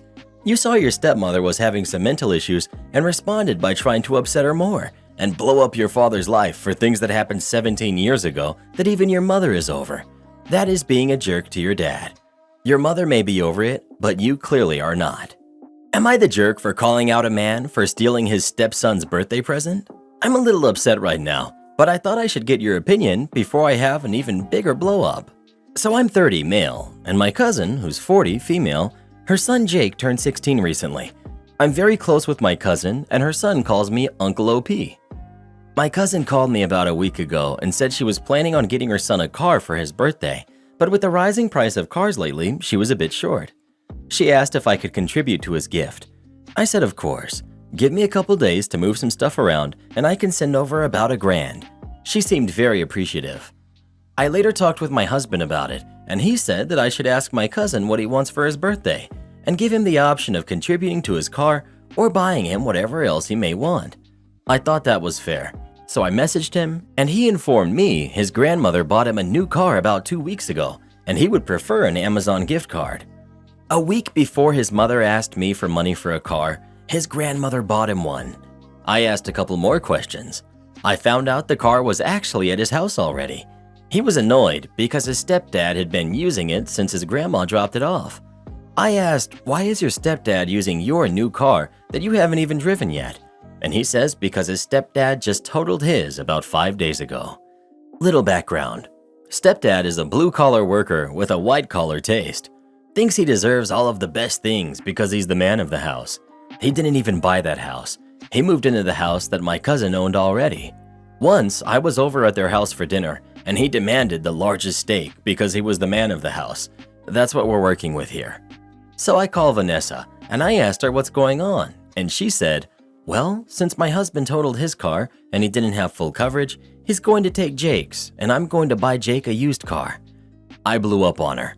I said, I'm not buying your husband a car. I thought it was absolute BS the way she made it sound like I was contributing to buy a car for Jake. Here's where I might be the jerk. I called the grandmother. Grandma's upset. The car is in her name still. She told her daughter Vanessa her husband is not allowed to drive it. Now Vanessa is telling me that I'm the jerk because I told her mother about how her husband is essentially stealing her son's car, and I don't understand everything going on. All she wanted was my help, and I made things worse for her. I want to tell her to leave her crappy husband because all he does is take, but I'm trying to contain myself.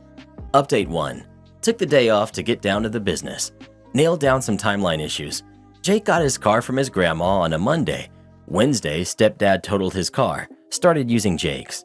Jake told me his stepdad was very upset he had a nicer, newer car than him and got into an argument with his wife about it. I think he totaled his car on purpose. It would explain why insurance isn't covering anything. Heading over to the grandma's house now, talking about the money Jake's grandfather left for him and possibly getting Jake out of the house. Family tree. Vanessa and I are second cousins. Our mothers are first cousins. They were raised together by their grandmother, so they were very close. Jake's grandma is my mother's first cousin. Jake calls me Uncle OP, but technically he's my second cousin once removed. I'm almost 20 years older than he is. Not the jerk. You stopped a thief from stealing something big. You did the right thing. I also think your cousin was just as much of a thief, and I bet her son has lost a lot of respect for his mom. Not the jerk. Vanessa and her husband are thieving jerks. You had every right to reach out to your nephew's grandmother. That said, I certainly wouldn't trust Vanessa on any joint gift givings in the future. Not the jerk. Lying to you about what your money would be going towards is a jerk move. I wouldn't go so far as telling her to divorce the guy because that's liable to cause some long-term damage to your relationship.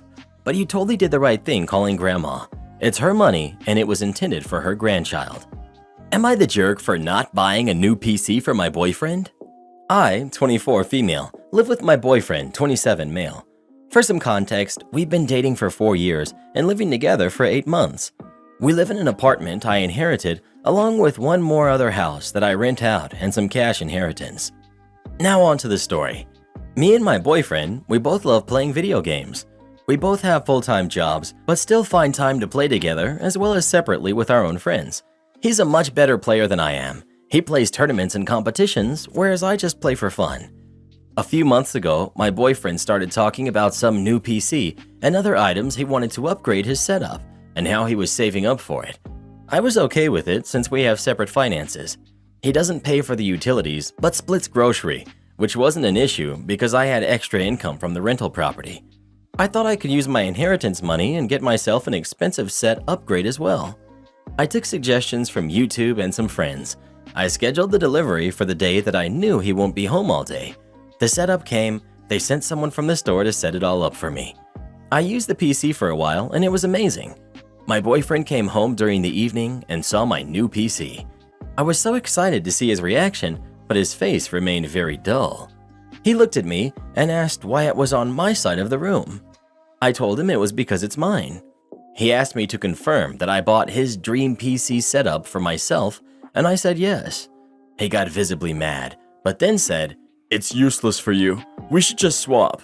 You don't play well and won't be able to use it to its full potential. You can have mine." At first, I just laughed because I genuinely thought he was joking, but then I realized he was being serious. I told him no. I said that I bought this for me. He blew up at me and told me that I need to buy the same one for him as well. When I said no again, he started yelling about how unfair I was being and how I wouldn't be able to appreciate technology like that since I'm too dumb to even understand the specs. By that point, I was losing my crap, so I told him to get out. He grabbed a few items and left to stay with his best friend. Now his best friend and a few other friends are blowing up my phone, saying that I shouldn't own something so expensive that I don't understand, and I could buy him the same setup too since I can afford it due to the inheritance. I don't have any loans, so it's not like I'm saving the money for something particular in the future, which is making me doubt if I was the jerk. Edit. To everyone saying that it's kind of my fault for buying the exact same setup he told me about and flaunted in his face, I do understand your point and take responsibility for it, but he never really mentioned any specific models. Like he would say how this brand has launched some really powerful item in the past few years, or that brand has such amazing monitors. I did know the brands he was referring to, but when it came to purchasing, I depended on YouTube reviews and suggestions from my gaming friends. It was purely a coincidence that it happened to be exactly what he wanted. I do understand that I should have been maybe more aware, but I genuinely didn't know that it would offend him since I wasn't doing it out of spite. If anything, at the back of my mind, I had thought like we could have twin setups eventually and make cheesy TikTok videos on weekends. Entitled much? He lives rent-free, doesn't pay for utilities, and only pays for half the groceries. Are you kidding me? Girl, he was demanding money from you. Why would you take that? Not the jerk. Help by packing the rest of his belongings, change the locks, and put his junk on the front stoop. Karen loses her mind because I'm deaf. So, some backstory first. I work at a large grocery store chain. As someone who stocks groceries, replaces items that have been left or returned throughout the day, and various other chores around the store. It's a pretty small store, so most of the employees can do all of the tasks. So this particular night, I was putting away a cart of items that customers decided they didn't want, overstock, or were damaged. There was a separate area where damaged items went, obviously. Now, I should preface this with the fact that I'm not completely deaf. I can faintly hear things like slamming doors, loud phones, ringtones, or some things like that. Though I cannot hear voices at all, even loud yelling. While I am deaf, I know sign language, have a large pin and lanyard that I wear that informs people that I am in fact deaf. In addition to this, I have a small notebook that has a variety of pre-written responses to questions, sort of like flashcards. Though communication is difficult sometimes, I try my best to make things work, and I'm very prepared. Most people are understanding, work with me, and we get through the conversation. Some kind people even sign with me. That always makes me smile. I'm pretty young and don't look like the typical hearing impaired person. So when people sometimes get a little grumpy because I don't respond right away, they're very apologetic. Not this time. This is where the story gets good. Cast. We've got me, the deaf teenager. We've got Crazy Karen. We've got Nice Customer, Store Manager 1. We've got Regional District Manager 2. So I'm mulling along one evening and decided to get an early start on the overstock from the day, which was filling a shopping cart to the max. So this was earlier than I normally begin. There were more people still in the store as opposed to when I usually started. No big deal, I started anyway. About half a shopping cart later, I'm in the paper towel section when I feel someone roughly poke me in the shoulder. I jump and turn around, startled to see this lady. She's taller than me, and I'm no slouch. I'm 6 feet tall, or 72 inches. She's very thin, probably mid-50s, fizzy blonde hair only held back by a hat atop her head. This was back in September of 2020, and of course, she wasn't wearing a mask. She begins to what I assume was yell, judging by the aggressive look on her face. I begin to point to my lanyard and ears, trying to communicate that I can't hear. According to the Nice Customer, who I will introduce in a moment, she was saying things like, "I'm talking to you. I've been trying to get your attention for 5 minutes." She then takes a step forward and grabs my lanyard, yanking it hard and causing it to unsnap from around my neck. She throws it to the ground. At this point, I'm very nervous and I start to panic. I try to actually say, "I can't hear," but I'm not sure how it came out, as I've never actually heard my own voice. My significant other says it sounds very cute, however. It's at this point, the Nice Customer enters the picture. I see him round the corner. A 30-something-year-old man, I assume, rounds the aisle and walks up to the Crazy Karen, asking her what the problem was. This is all that he wrote down for me, saying what he said after the incident. Nice Customer looks over to me, and I frantically point to the pin on my mask and grab my notebook and scribble down, "I'm deaf, and I don't know why she's yelling at me." Nice Customer turns to Crazy Karen, and they exchange some words. Things like, "Can't you see he's deaf? Why are you yelling at him like that?" And responses like, "He's not deaf. He's just ignoring me because he's a lazy little jerk." This goes on for a few minutes, and I finally begin to cry, as this has caused a scene with people starting to surround us. It finally attracted the attention of 2 managers, Manager 1 and Manager 2. Manager 1 walks up to me, while Manager 2 walks to Nice Customer and Crazy Karen, who have now really started shouting at each other. Manager 1 knows sign and asks me if I'm alright. I say I am and wipe the tears from my face and grab my lanyard from the ground. Manager 1 tells me to grab my things and wait for her in the employee break room. About 15 minutes later, Manager 1 and Manager 2 walked in with a police officer. The Crazy Karen had been arrested. Manager 1 explains to me in sign language that Crazy Karen had been arrested for third-degree assault, and the officer needed a written statement and asked if I wanted to press charges. I happily say yes and give my statement. The Nice Customer stuck around, and I wrote him a thank you note. Manager 1 also gave him a gift card for being an upstanding citizen. That was by far the worst experience I've ever had with a customer, but I'm thankful for awesome people like Nice Customer, Manager 1, and Manager 2.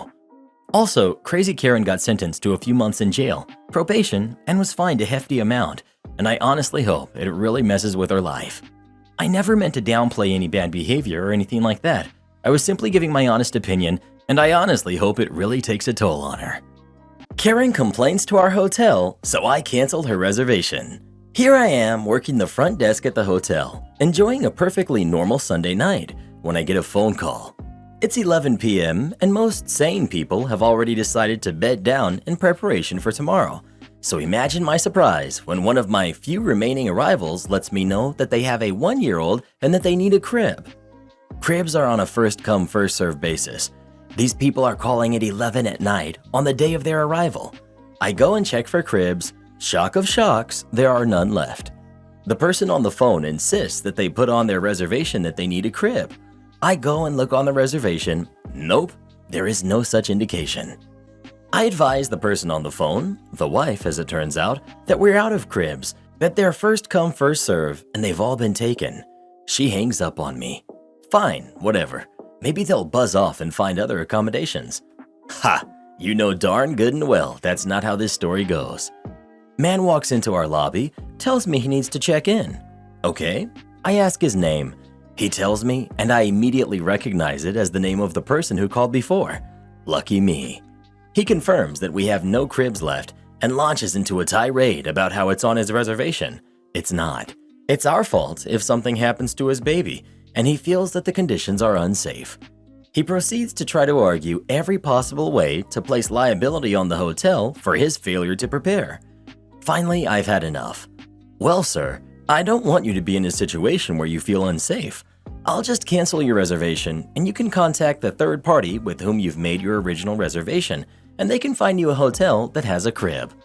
This guy has a lawsuit waiting to happen, and I'm not interested in listening to the story about his baby getting hurt through his failure to prepare, and now he's blaming the hotel. He smugly informs me that it's prepaid and I can't cancel it. Wanna bet? Watch this. I make the necessary clicks, and it's gone. Folks, I want a snapshot of the face he made when he realized that not only I could cancel his reservation, but I did. That wide-eyed, fleeting moment of shock and awe. It was at this moment that he knew he messed up. He storms out to his car, comes back in with his wife. You know, the one who hung up on me earlier? She tells him to shut up and shushes him. Good on her. That was a smart move. But alas, that's the only smart move she makes. "We have a 1-year-old baby," she says. "My baby is your problem. We can't go anywhere else. I don't want to try searching for another hotel. You need to bring our reservation back. I was really looking forward to trying to incriminate your hotel. We can't call the company we made the reservations with. If we don't stay here, I can't sue you for my ineptitude. We don't have any choice. I don't like the choice you gave me." This goes on, with both of them getting more and more heated. The husband threatening to dial 911. Good luck. They take at least an hour to get here, and they do nothing when they arrive. I start thinking I'm going to be stuck with these idiots forever when the wife decides to bless me with her kindness. Thanks to this woman, I receive a solution to this situation so I can get them out of my hair and make them someone else's problem. The solution? I am going to sue you, and I am going to film you. Oh, thank you, lady. Thank you for your help. Without your stupidity, I'm not sure how I would have gotten rid of you. I inform the woman that because she's threatened legal action, I'm no longer able to assist them and they should speak to the company's lawyers. Turn around and go to the back room, close and lock the door. Come out 5 minutes later and they're gone, never to be seen again. Say it with me. A failure to prepare on your part does not constitute an emergency on mine. Also, per the title of this post, play stupid games, win stupid prizes. Speaking of hotels, what's your favorite hotel you've ever stayed at? Please let us know. I'm quite fond of Motel 6 myself. Am I the jerk for banning my little cousin from my room? I, female 20, have a Barbie doll collection. I've been collecting them for my entire life. I have over 30 collectible and limited dolls, all still in box in perfect condition. They're on display in my room. My parents invite my little cousins over quite a bit, and of course, they come in my room sometimes to look at the dolls. I don't mind. They know not to touch. One of my cousins, let's call her Anna, who's 12, seemed particularly interested in my dolls. She was asking me which ones were my favorite, most valuable, ones I had the longest, etc.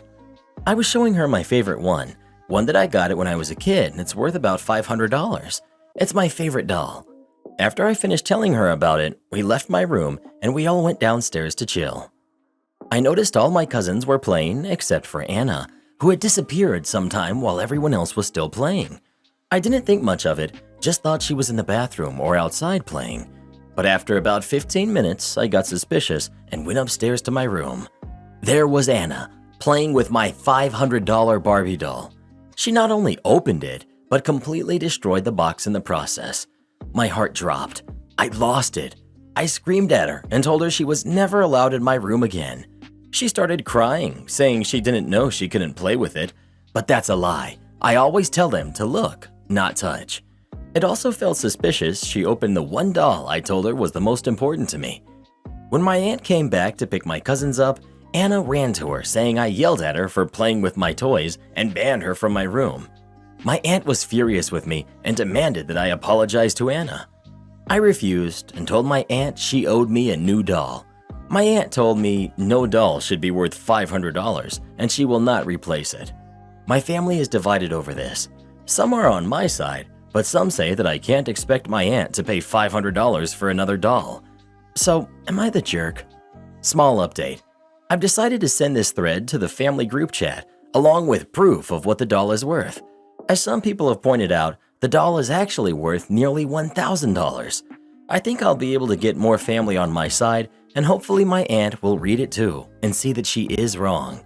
Small update too. After sending this thread to my family group chat, I have everyone on my side. They understand that this isn't just a toy, but something of real value. Still, no word with my aunt, but I am hopeful my family will be able to influence her to replace the doll without having to go to court. Also, some of you seem to think I just had the doll laying around and was waving it in front of her, teasing her that she couldn't play with it. That wasn't the case. I've had this collection since I was a baby, so the dolls are no secret to anyone in my family. She also doesn't play with dolls, never has. The way she ripped the box excessively makes me near 100% sure that this was done on purpose. Tell your aunt to pay, or you'll let a small claims court decide, not the jerk. This. Plus, buy a lock for your door and no longer let any of them in your room unsupervised. Set up a camera too. This kid is way too old for this behavior, and you should definitely sue over the price to replace it because you can never be sure you'll get a proper replacement for list price plus all the emotional investment. File the claim, and any flack you get should be met with, what kind of parent raises a kid to the age of 12 that doesn't understand not to touch or destroy other people's valuables? I have collectibles, and this hits home. I wouldn't bother with threats at this point. I'd rather go right to filing a lawsuit of around $1,000 or so and go from there. Not the jerk. I'd even threaten to take your aunt to small claims court. Your cousin is old enough to know fully well what she was doing. Buying a replacement is the least your aunt can do. She can't truly make up for the fact all of your efforts over the years of you treasuring and keeping that doll pristine and untouched have been deliberately trashed. The cousin even went out of her way to find out and target the doll most precious to you. If you don't fight to make them recognize the importance of your doll and the gravity of what your cousin has done, no one else will. $500 from their pocket to yours only goes part way to teaching them the lesson. Your cousin should be punished on top of that, but you only have control over access to you and your room from now on to levy that yourself. Well, what would you do in this situation? Would you go ahead and sue your aunt or not? Please let us know. $1,000 for a Barbie doll? Talk about a hedge on inflation. Taking the work news to the news. I'm still unsure if it's really compliance, but my ex-employer announced some news regarding our jobs. It was obviously false, but instead of calling the BS, I treated it exactly as I would have if it was true, and it bounced back in their face. It was a while ago when I was working in a community-based organization. We provided end-of-the-line shelter for people and did rights advocacy in a medium town, about 100,000 people. The salary was low but okay, but most employees were there because they believed in what we did. The main problem was the manager. She didn't act accordingly to the set of values the organization was based on. She was grossly overpaid compared to employees, took everything personal, made sure we were cut off from the administrators, and created an atmosphere where people feared retribution. We were unionized, but after a few months, I realized no one was ever filing complaints, even for trivial matters, because they feared she was going to lash back at them. Turns out she had done it to a few people in the past. Once I figured I wasn't going to stay there much longer, I decided to sign all of the complaints I could. According to Union, I could sign anything I witnessed, even if I wasn't the target, and figured I would see them to the end and leave. That way, administrators could claim not knowing, and there was a chance for my colleagues to have a better work environment. So, of course, the next few months were horrible. She picked on me regularly. Still, most people sided with me, at least privately, most of them fearing she would do the same treatment to them if they declared it publicly. One morning, she calls a staff meeting and explains that a large amount of complaints have been filed in the last months, looks at me, and the cost to settle them or to pay the lawyers to fight them might bankrupt the organization, and everyone is thus at risk of losing their job soon. Insert ominous music. Panic ensues. My colleagues are crying. They're calling their significant others. A lot of people are begging me to take them back, stating she got the lesson. Some of them are genuinely upset at me. In my opinion, it was obviously BS made to turn them against me. I mean, the sole emergency housing of a 100,000 people city, annually filled at 115% capacity, would be closing for a dozen complaints where I'm not even asking for money in any form, over legal fees which are usually budgeted in advance? Come on, it's basic fear brewing schemes. Normally, I would have questioned it during the meeting or tried to reason with them afterwards, but that time, I decided to comply with the narrative and treat it as true. I left for my break and did what I would have done if we were really closing, appealing to the public outrage to help us fulfill our mission. I called the news, told them verbatim the morning announcement, the service hole it would create in the community, the job impact it would have in the city, etc. The local news picked it up. They called the manager and administrators about running the story, questioning how come there were enough complaints to threaten a 35-year-old pillar of the community services, asking what the complaints were about, etc. Before 4 p.m. that same day, we had another meeting to explain that we must have misunderstood the first meeting, as the organization was in no way, shape, or form in danger of closing. Sure, we must have misunderstood. Moral of the story: let those who brewed the trouble drink it. Too casual for work. For context, I have a few piercings, dyed hair, rainbow glasses, and a sticker-clad cane. People are going to stare anyway. May as well give them something to stare at. I'm also pretty casual. I afford expected respect to people, but especially since I work in fast food and only have a few coworkers, I, and my other coworkers and managers, don't see a reason to be excessively professional. I was hired with all of these visible and have never been told to remove them. Both GM and regional manager know. A new manager got hired. She met me about a week ago. Within 3 days of meeting me, she started commenting on a lot of my behavior and appearance, to the point of demanding I fix my appearance immediately, when I told her I didn't see how my appearance affected my ability to do my job. Now, I have no problem removing the piercings or dyeing my hair a more natural color, but my glasses are pretty necessary for my current situation. I can sort of see about 4 or 5 feet away with them. Without them, I'm basically useless, and nothing can fix it at this point, so I've stopped bothering with an ophthalmologist. And I speak to my coworkers the way they speak to me. We're all pretty casual and friendly. Also, the only thing she noted that was maybe against policy is the earrings, but we're technically allowed 2 stud piercings, and that's what I have. Either way, whatever. I was fine taking them out. But in a stroke of genius, I went, all right. I took out my piercings and tucked my hair into my hat. She decided to insist my glasses were just aesthetic, because of course, real people who need glasses only wear black or metal frames. So I took them off, got sent back to work. At this point, everything is gray, so one of my coworkers led me back to my spot on the line. She then got on me about my performance dropping and accused me of doing it to spite her. I told her I couldn't see, and then she started nagging me about how I needed to treat her with respect, she's not my friend, and once again commented on how casually I talk to people. So I drew inspiration from one of my favorite video game characters and started speaking like Fischl. Not well, but enough that it was obvious what I was doing. Alas, without my spectacles, 'tis but a blur. I also ignored her or pretended not to understand if she used any informal terms towards me. Those shenanigans continued until another manager came in, saw me without my glasses, and got on the new manager, and told me to put everything back to normal. Apparently, I look like a legal issue waiting to happen without my glasses and piercings. I overheard things like, "I just don't feel appreciated for the work I do here," and "Acer was being intentionally obstinate." I also overheard the older manager tell her that I am, in fact, legally blind and had every right to pursue legal action for an ADA violation. I don't know the laws well enough to know if it was, nor would I have had the money to sue, but the idea someone would assume I could made me feel a bit satisfied. I ended up getting my ability to wear my piercings returned too, endorsed by the GM and everything. Not the thing I cared about, but a nice pro. I'm pretty sure I've angered the new manager though. Oh well, I don't talk to her, she doesn't talk to me, and that's fine. She's been the subject of criticism by my coworkers though, and I'm pretty sure if your entire store has 7 active employees, you're not going to last long there when none of them like you. Am I the jerk for leaving the restaurant after my boyfriend refused to pay for my meal?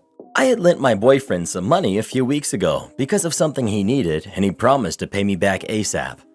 He was supposed to pay me back 5 days ago, but something came up and he didn't. I tried to be patient. Yesterday, we had planned to go out with some friends at night for dinner. Yesterday, after I came back from work, I was robbed on the bus, and I had all my money and cards stolen. I canceled my cards, but the bank customer service told me my new card with my new details, both physical cards and the digital details for Apple Pay, would be available the following morning because the banks were closed that afternoon, so I had no money. When we went to dinner with my boyfriend and friends, I told my boyfriend if he could just pay me back the money or at least pay for my meal since I have no money. He didn't exactly say yes or no, just a simple, "Don't worry." After we ordered, he only ordered for himself and told me that he can't cover for mine at the moment, so I better not order anything and just have some bites from his meal. I was so mad and frustrated because he had promised to give me back the money. He then claimed something came up and couldn't give them back, but then ordered a nice meal for himself and just told me to get his scraps because he wouldn't pay me back, or at least for my meal. I'd be the only one sitting there with no meal in front of me. I said this is ridiculous, and I got up and left. Our friends now believe it was very low of me to get up and leave, and how I should have just been polite and stayed there. I can't quite understand that logic, but is there any way I am the jerk here? Not the jerk. You may want to reconsider your relationship here. Did you tell your friends or your boyfriend that you were robbed? If yes, and they acted like this, then they are not your friends. OP. Yes, my boyfriend was the first person I told, and I told my friends before we sat down at the restaurant. And none of them offered to pay for you? I stand by my comment. Some friends you have. Not the jerk. Get better friends and a boyfriend. Also, get your money back. At this point, she needs to leave that sorry excuse for her boyfriend and bring him to small claims court to get her money. She's never going to get it back willingly and is walking all over her. Excuse me? Your friend said what? OMG, I would be fuming. Your boyfriend completely humiliated you, and your friends who were there don't see this as a problem? Dump the boyfriend and the friends, not the jerk. OP. Yes, they also said I ruined the mood and caused a scene by leaving, and I made it awkward for everyone there. Well, who do you think is the jerk? OP or her boyfriend? Please let us know. If that were us, I would have poured my drink all over your head before walking away. Am I the jerk for insisting to be called doctor by my boyfriend's father? I, 27 male, have been dating my boyfriend, 26 male, for about 3 years now, and have known his family for a little bit under that. His father is a doctor, and when we met for the first time, asked me to call him Dr. XYZ. Edit, he's a PsyD for those wondering. I didn't know this was all that relevant, which is why I wasn't specific.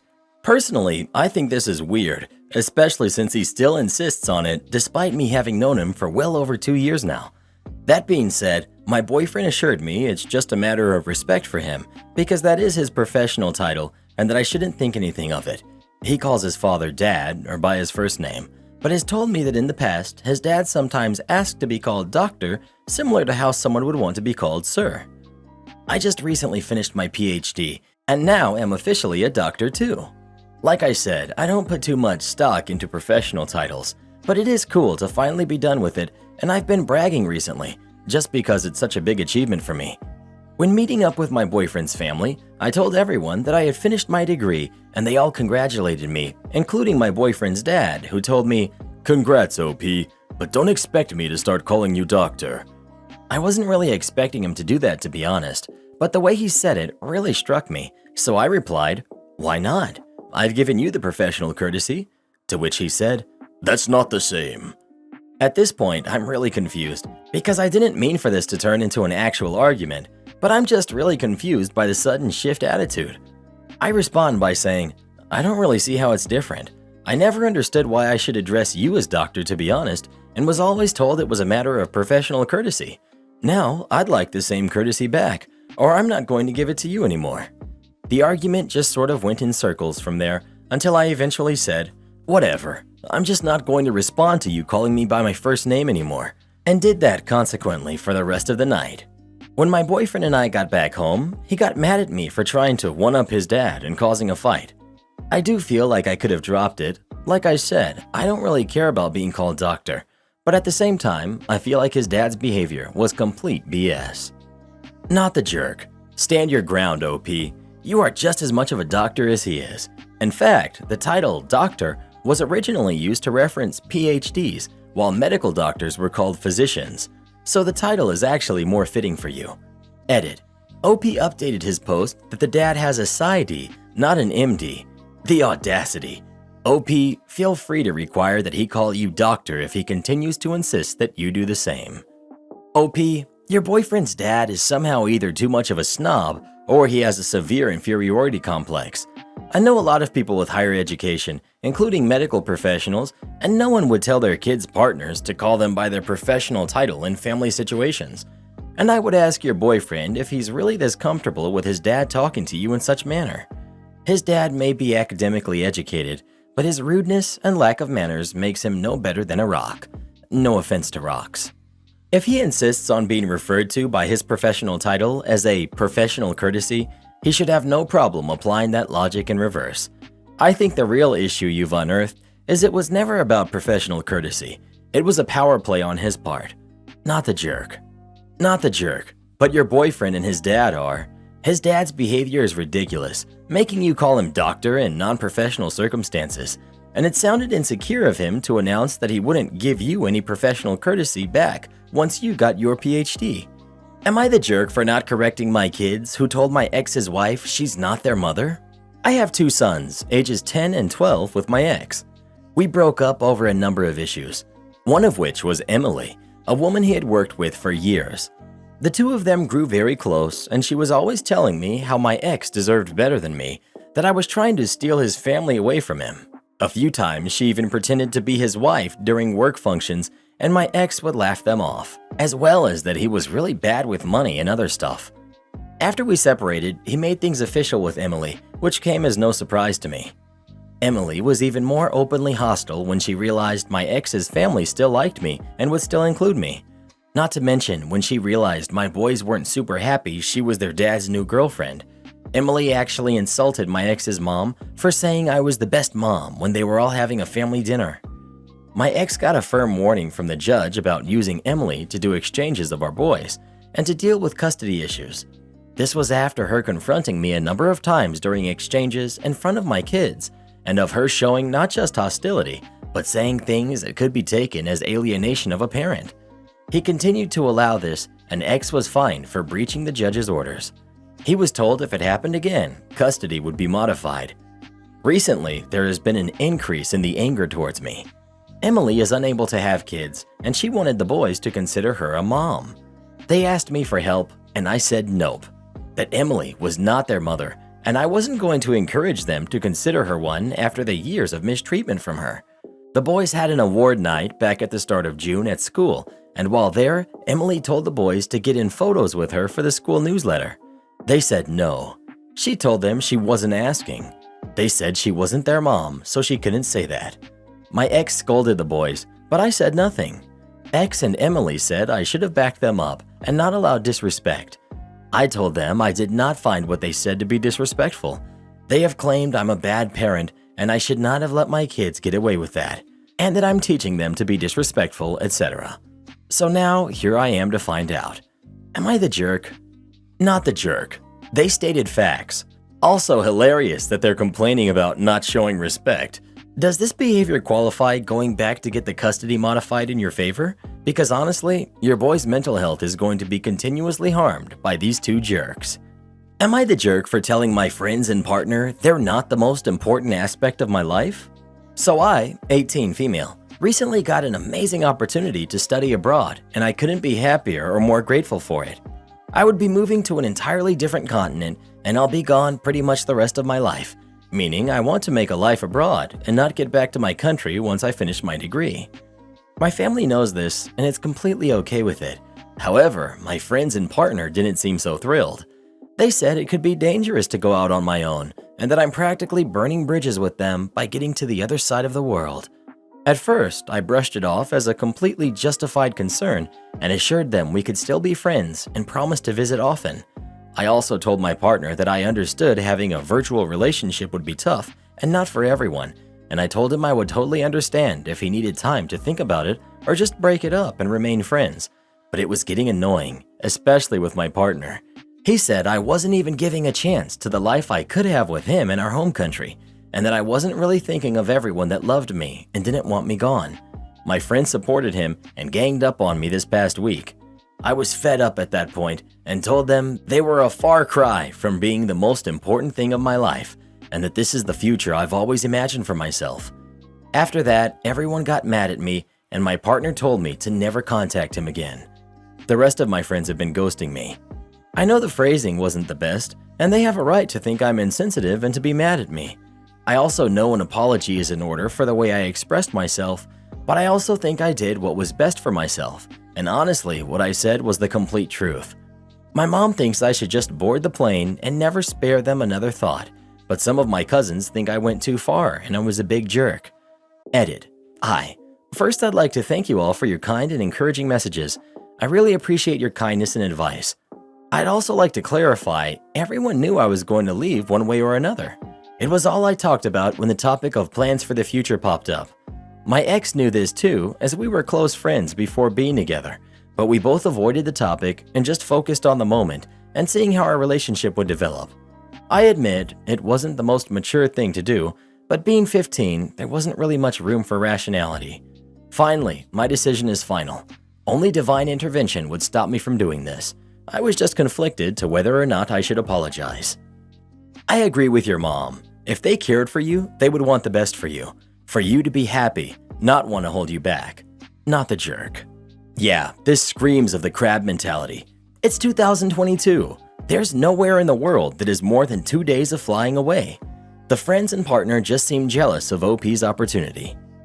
Not the jerk. I don't even talk to the people who are my friends at 18. Go on and don't look back. If they were your real friends, they'd tell you the same. Not the jerk. Friends come and go, so do boyfriends. While yes, studying abroad on your own can be dangerous, it's an opportunity that doesn't show up easily. Could you have worded it a bit more nicely? Sure, but they were trying to hold you back, and that's not cool. It's better to crash and burn following a dream than playing it safe and be tormented by what could have been. Godspeed, and be safe while you make your life abroad. You're the jerk. Your friends care about you and were going to miss you, and your partner wanted a life with you, and you basically told them, buzz off, I'm leaving. They have a right to be mad at you. Well, who do you think is the jerk? OP or her boyfriend and friends? Please let us know. This would have made for a great series finale. Would have been a real tearjerker. Am I the jerk for not wanting to attend my girlfriend's boss's wedding? My girlfriend, 23, and me, 24, male, have been together for over 2 years. While I'm finishing my last year of my degree, she started as a physiotherapist at the start of the month. She joined a group of practitioners in another village, which is 2 hours away from where I study, so obviously we don't see each other as much as we used to. Therefore, I've promised to keep as much weekends free for her as possible, giving up time with my own family and friends. I don't mind this because I love her and enjoy spending time with her. Recently, her new boss is getting married and invited my girlfriend over to the wedding and said that I could come too. Since the wedding falls on a Saturday, my girlfriend thought I would be coming, so she RSVP'd. I'm kind of annoyed because I really don't feel like going to a wedding where I literally don't know a soul, and she would only know 3 people tops. When I told her, this was like 3 weeks ago, she got mad and said that I already was breaking my promise to her. I feel like I did not break any promise. I still kept the weekend free for her like I told her. She's not obligated to attend the wedding and certainly can't force me to go.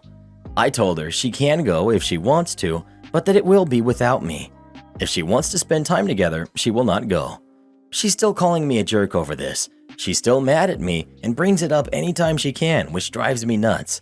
My mom also tells me I'm in the wrong, but my friends think I should stand my ground. Edit. Thank you for all the replies. I get that I did exclude a couple of key factors because I don't like sharing too much info about my personal life, but I realize I am in fact the jerk. People telling me to suck it up doesn't really sit right with me, but you have made me realize that I'm blowing this way out of proportion and should just go with her and make the best of it. Thanks to all the people who gave good, nuanced advice. I'll take it to heart. You're the jerk. You love her and know that this is important and unavoidable for her. It's not like she's attending a wedding every week. Learn to think of her interests instead of yours. Alone. Apologize and attend. You're the jerk. 1. Your girlfriend wants to go. 2. It's important for her, professionally, to attend her boss's wedding. 3. You promise to leave the weekends open for her. And 4. You have no other plans that weekend. Yes, sometimes having a girlfriend means attending weddings, etc., where you don't know a lot of the people and would prefer not to attend. Just like she has to have dinner with your parents. I sympathize, but it goes with the territory. If you don't like it, break up and be alone for the rest of your life, because this sort of thing is likely to happen with any significant other. Grocery store employee accuses me of stealing. Worst mistake she ever made. I'm male, 24, if it means anything, I guess. So the title sounds bad, I'm sure. This afternoon, I had to take off from work for a few hours to take my grandma to a doctor's appointment. As such, I was dirty from working and in my normal work clothes, denim shirt and jeans along with some greasy boots. While she was in at the appointment, I went to the Safeway across the street, the one I shop at for her every week to get groceries and whatever else she needs, to get her some baby aspirin and find myself a Gatorade. While I was looking around, trying to find a cold one, I noticed the olive bar. You fill up a container with olives and then you wait at the register. So I got myself a container of olives and peppers and went walking off to the register. The deli manager, who I've talked to 100 times at this store, mind you, yells to me, "You need us to label that so you can pay." They haven't ever done this, so I asked her, "When did that start?" "It's always been like that. Bring it over." "No, it hasn't. I've always waited at the register." "What's the code for them? If you've done it at the register before, you'll know the code." "I leave it up to the cashier." Then I started walking to the register. She then yells at me, "This is why we have to raise prices. People like you." So I said some things I'm not proud of. I'll paraphrase here. I walked up to the deli counter and asked her directly, "Are you accusing me of trying to steal olives?" "I didn't accuse you of anything." "Oh, good. Because for a minute there, I thought you were being a profiling jerk and accusing me of stealing $2 worth of olives when I spend around $1,000 a month in this store." And when I went to walk away, she said something under her breath and stared at me while I walked away, then shouted, "Next time, just pay for them." So I turned around and called her everything I had boiling up and told her to call the cops and I'll stand right here with the olives I'm trying so hard to steal. And then I said, "Don't worry, I can wait a minute for your big self to get around here to detain me since I'm such a criminal." She then waddled off into the back office and I went off to find the floor manager and told him what happened. Then he looked upset and went off to go find her. I set the crap down and just left because I wasn't about to give them any business. Anyway, am I the jerk? Edit. The manager of the store agreed that the store policy is to weigh the olives at the checkout, and he also apologized and stomped off towards the deli after I told him who the worker was that did that. So anyone questioning policy, hopefully that clears things up. How is anyone excusing this absolute tantrum? You're the jerk. You're a grown man. If an employee of the store states that policy is to get a sticker at the deli, get a sticker. Insulting her like that was so unnecessarily cruel. Her job is to make sure you pay for the olives, and even if she was rude about it, I doubt that was the case. No one deserves the kind of insults you used. PSA. If you're posting something like, "Am I the jerk for going off on this worker or stranger, etc., it's probably going to be that you're the jerk. Yeah, sometimes they did something to provoke you and you may feel like you have a leg to stand on, But you're just a jerk if you choose to escalate the situation and lay into people. You can always just walk away. Exactly. Yelling is so rarely necessary or justified. I wonder what universe y'all are living in. An employee insinuates you're stealing while you haven't even left the store, yells at you, and OP is expected to shrug it off? The employee deserved every word OP said. Unnecessarily cruel? The manager even confirmed it was checkout at the counter. So the employee was the real jerk here. Probably will get downvoted for this, but I don't care. I'd never let myself be treated the way that OP was. No, they did not deserve the personal insults. Asking her to call the manager to confirm or dismiss the process? Sure. Starting to hurl personal insults and yell? No. You're the jerk. It's people like you that make it extra rough for those working in customer service, such as the food sector. There's a shortage of workers, and since you didn't feel the need to have your stuff weighed because it wasn't your normal protocol, you had to unleash your word filth onto that employee. Not the jerk. This is a little something I like to call, she messed around and found out. Excuse me, but if you accuse me of stealing without proof, I will do whatever it takes to cause you to lose your job. But before that, I will do everything I can to ruin your day. To all these people complaining about your hurtful words, do you idiots think it doesn't hurt to be accused of stealing? Hopefully this jerk will learn to treat customers with respect now. Thanks for being a good person, not being a doormat, and putting this Karen in her place. It's about time someone taught her a lesson. By the way, if the roles were reversed, everyone would be siding with you. The only reason they're all excusing how she acted is because you're a dude. Well, who do you think is the jerk? OP or the employee? Please let us know. If you accused me of stealing, I'd probably give you a piece of my mind too. But I don't think I would have taken it as far as he did. Karen cheated on me with her cousin. Now she's demanding to move back into my apartment and to bring him with her.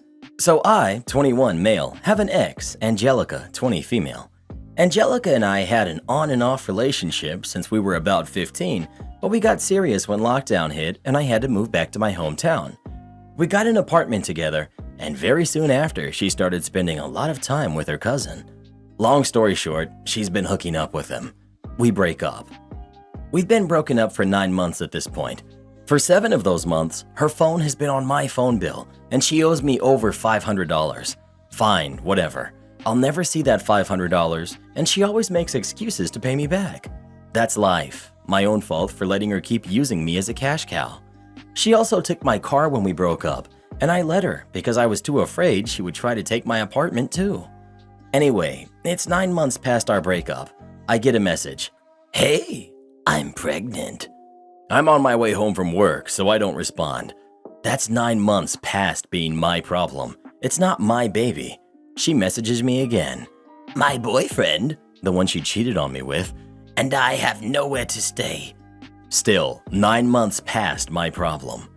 Angelica has never worked a day in her life. She lives off the disability check from her boyfriend and spends 99% of it on grass and fast food. She never paid rent and is documented to never pay rent. Anyway, she tells me, my name is still on the lease. We're going to move in September. I tell her, your name is not on the lease. It was renewed last month and I took your name off. I'm sorry. She messages me calling me a jerk and saying she's moving in because she has nowhere for her baby and 3 dogs to stay. Mind you, my apartment is more like a studio and barely fits me, let alone 2 other people and 3 dogs. I tell her it's not happening. I'm moving out of town soon anyway.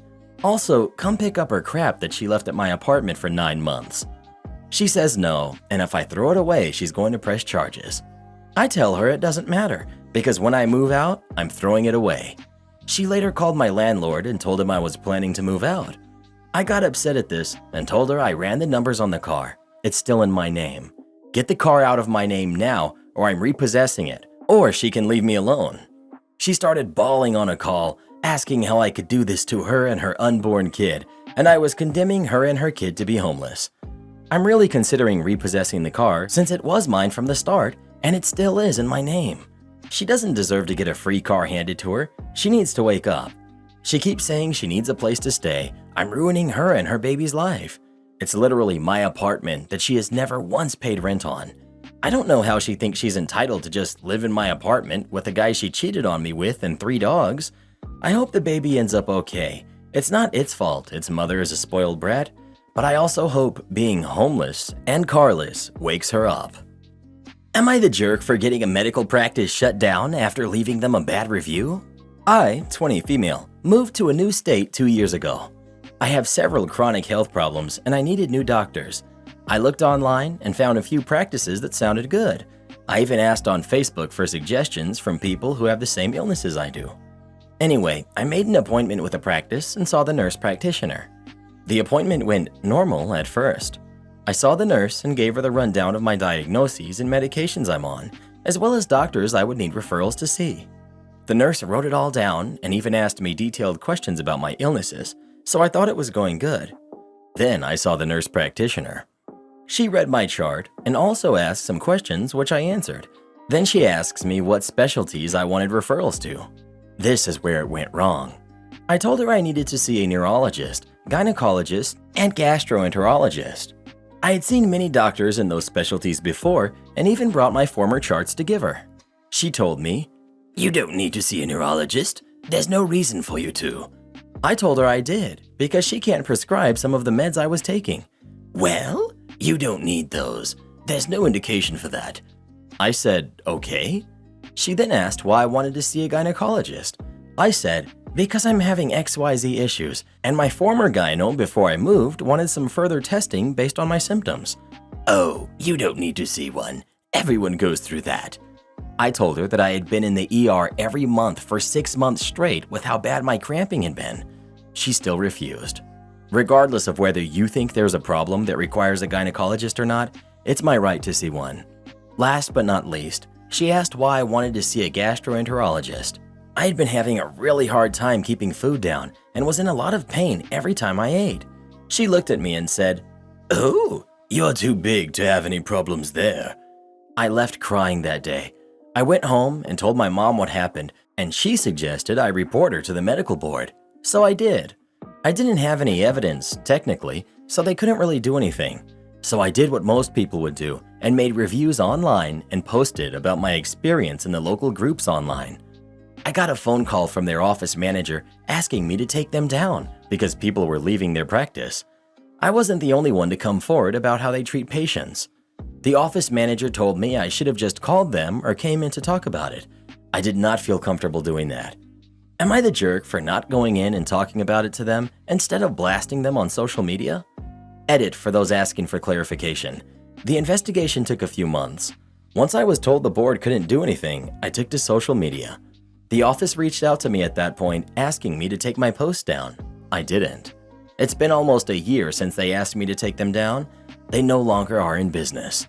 Also, some were wondering what country I'm in. I'm American, born and raised. My insurance requires referrals to doctors. Not the jerk. In my opinion, you are allowed to warn people about medical practitioners acting poorly. Social media is one of the only places we can, when they are a lot of times almost near untouchable.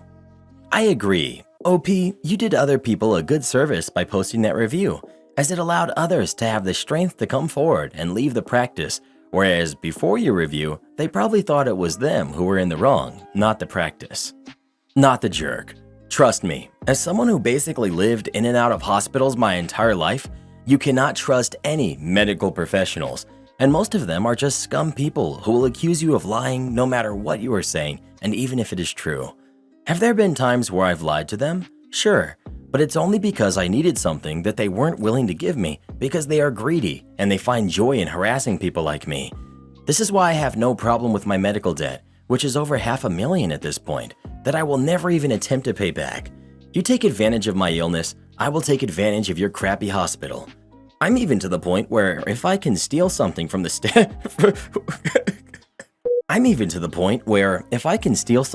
staff there, you bet your butt I will, and I have. Best lick I ever hit was some doctor's office that had these stupid army coins on the wall.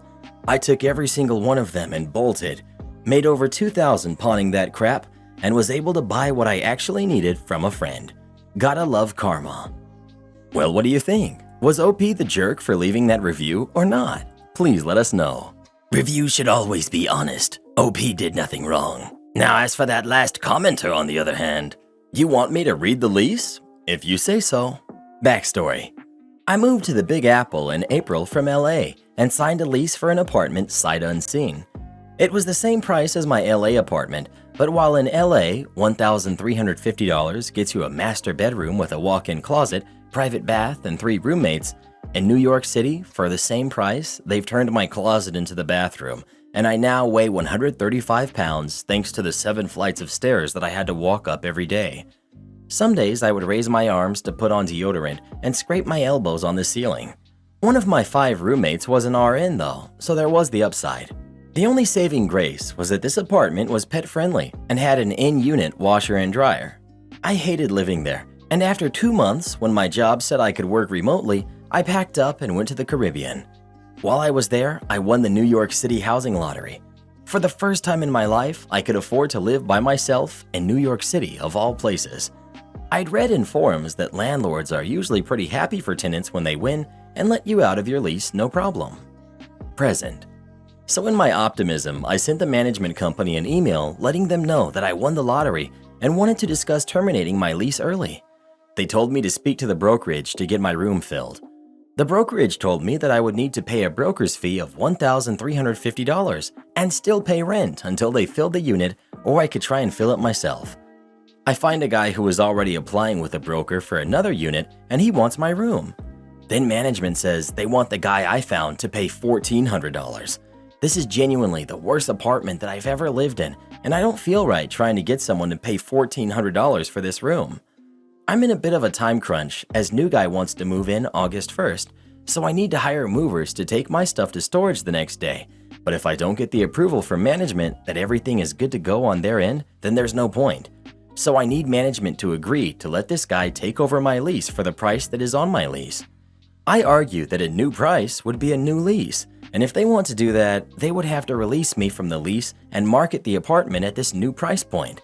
They refuse, saying that I should pay the broker's fee or forfeit my deposit and continue to pay rent until they get my room rented. I'm upset because management basically wants to make more money and assume no risk. I would end up paying until they rent out the awful room to someone. I tell them this is unfair and it makes no sense. Then management tells me, well, there's no lease takeover in the lease. I'm confused because I vaguely remember reading something about a $500 fee for a lease takeover. Read your lease. We were doing you a favor before, but now we're only going by the lease, management tells me. So I find my lease because I remember there being this $500 clause. I never found the $500 clause because written on the first page of the lease was clause 2, length of lease. The term, that means length, of this lease is beginning on 2/1/22 and ending on 8/31/22. I'm elated. My move-in date for my new place is 8/25/22, so I no longer need to rush. All because management told me to read my lease. I give them back a call and request the email address to send my 30-day notice of intent to vacate, or if it should be mailed as it's not specified in the lease.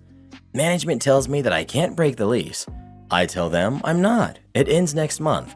I send them a photo of the first page of the lease. He sputters and says, "You know it's a years-long lease. This is a typo. As you know, I just took over managing the building and I inherited some bad leases." I didn't know this, but I gleefully respond, "Well, I was doing you a favor before, but now I can only go by the lease. If the lease says my term ends next month, I have to honor that." He hangs up, furious that this is happening. At this point, I'm no longer concerned about hiring movers, so when he calls me back at 8 p.m., I'm ready to tell him the cutoff for the movers was 4 p.m. and that I will move out according to lease, but he starts the conversation in a somber, defeated voice. "You can move out on the 31st. We just have to go according to the lease. We will do a final walkthrough and give you back your deposit." As I'm still in the Caribbean, my cousin will be subletting for August, and I will be moving into my new apartment when I get back. Everything worked out in the end, all because I read my lease. So, what is the New York Housing Lottery? OP. The Housing Lottery, where I am grateful to be a winner, is further evidence that we, especially in New York City, live in a dystopian society. Basically, in New York City, when new construction happens, certain numbers of units are set aside for a lottery for low to middle income individuals to apply for.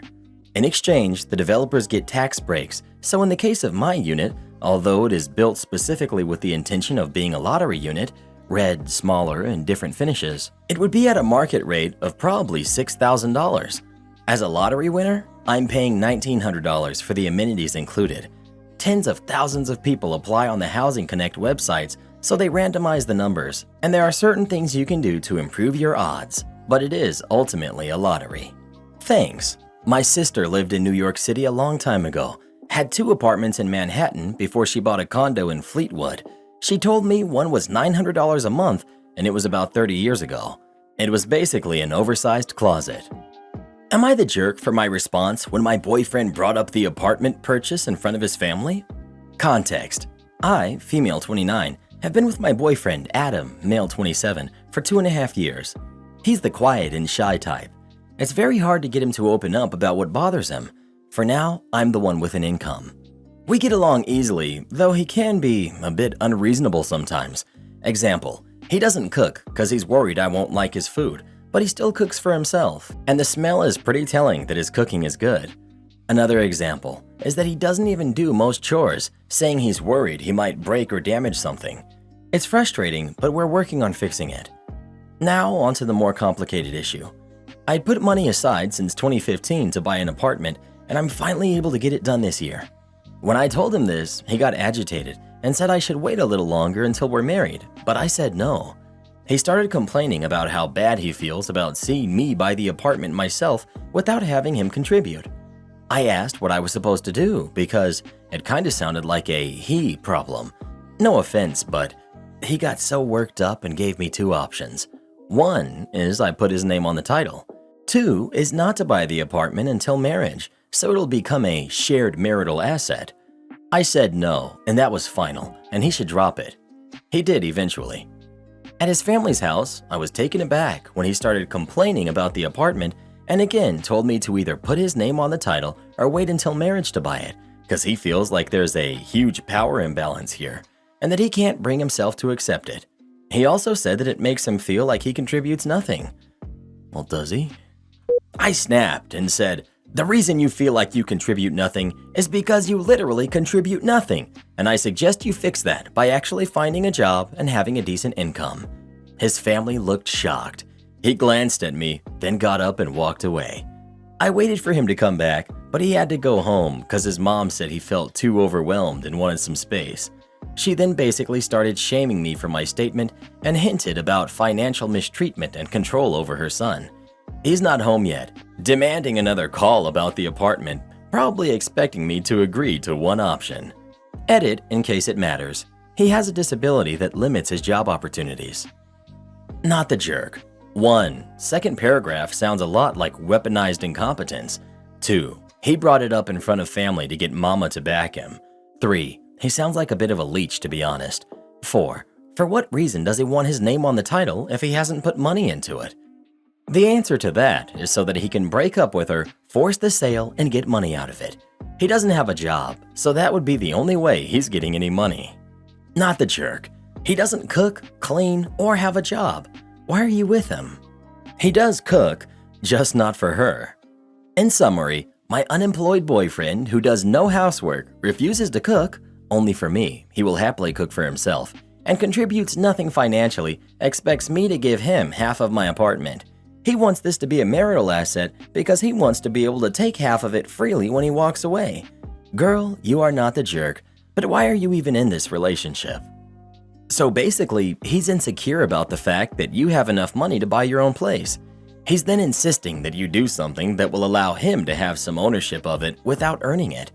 Throw in the not doing chores and not cooking for other people, and this guy sounds like a spoiled kid. Please tell me you're not getting engaged. Seriously, think about this relationship. Not the jerk. Not the jerk. But I never understand how guys like him can get girlfriends. But then you've got me, 26, never married, no kids, make $90K a year, and I'm a gym rat. But I still get friend-zoned by every girl I try to date. They say because I'm so nice, they see me like a brother and don't want to move past that. Ready to give up at this point, to be honest. Well, who do you think is the jerk? OP or her boyfriend? Please let us know. That guy sounds even more useless than you are, Reddit boy. Would I be the jerk if I refused to let my stepson come live with us full-time? My husband of 5 years recently mentioned that his 16-year-old son would like to come live with us permanently. We suspect that there might be issues at home with his mom and her new boyfriend, hence his change of mind. We had suggested this change 2 years ago when he started high school so he could be on top of his studies and athletic participation, but he stated he couldn't leave his mom. He would need to change school districts since we live 4 towns away.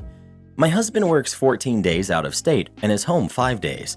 If I accept, then that would mean I would be the primary caregiver for him, meaning transport to and from school, sports practice and games, meals, homework, bedtime, and everything else that comes with raising a teenager. I would know. I've raised 2 kids, my youngest being 20, and I've enjoyed these last 2 years being independent and child-free. He's a good kid, but I kinda like being on my own. I need to know before my husband and I have this conversation. Would I be the jerk if I said no? Edit. 2 years ago, my youngest was still in high school, so I was still parenting and my husband worked local, home every night.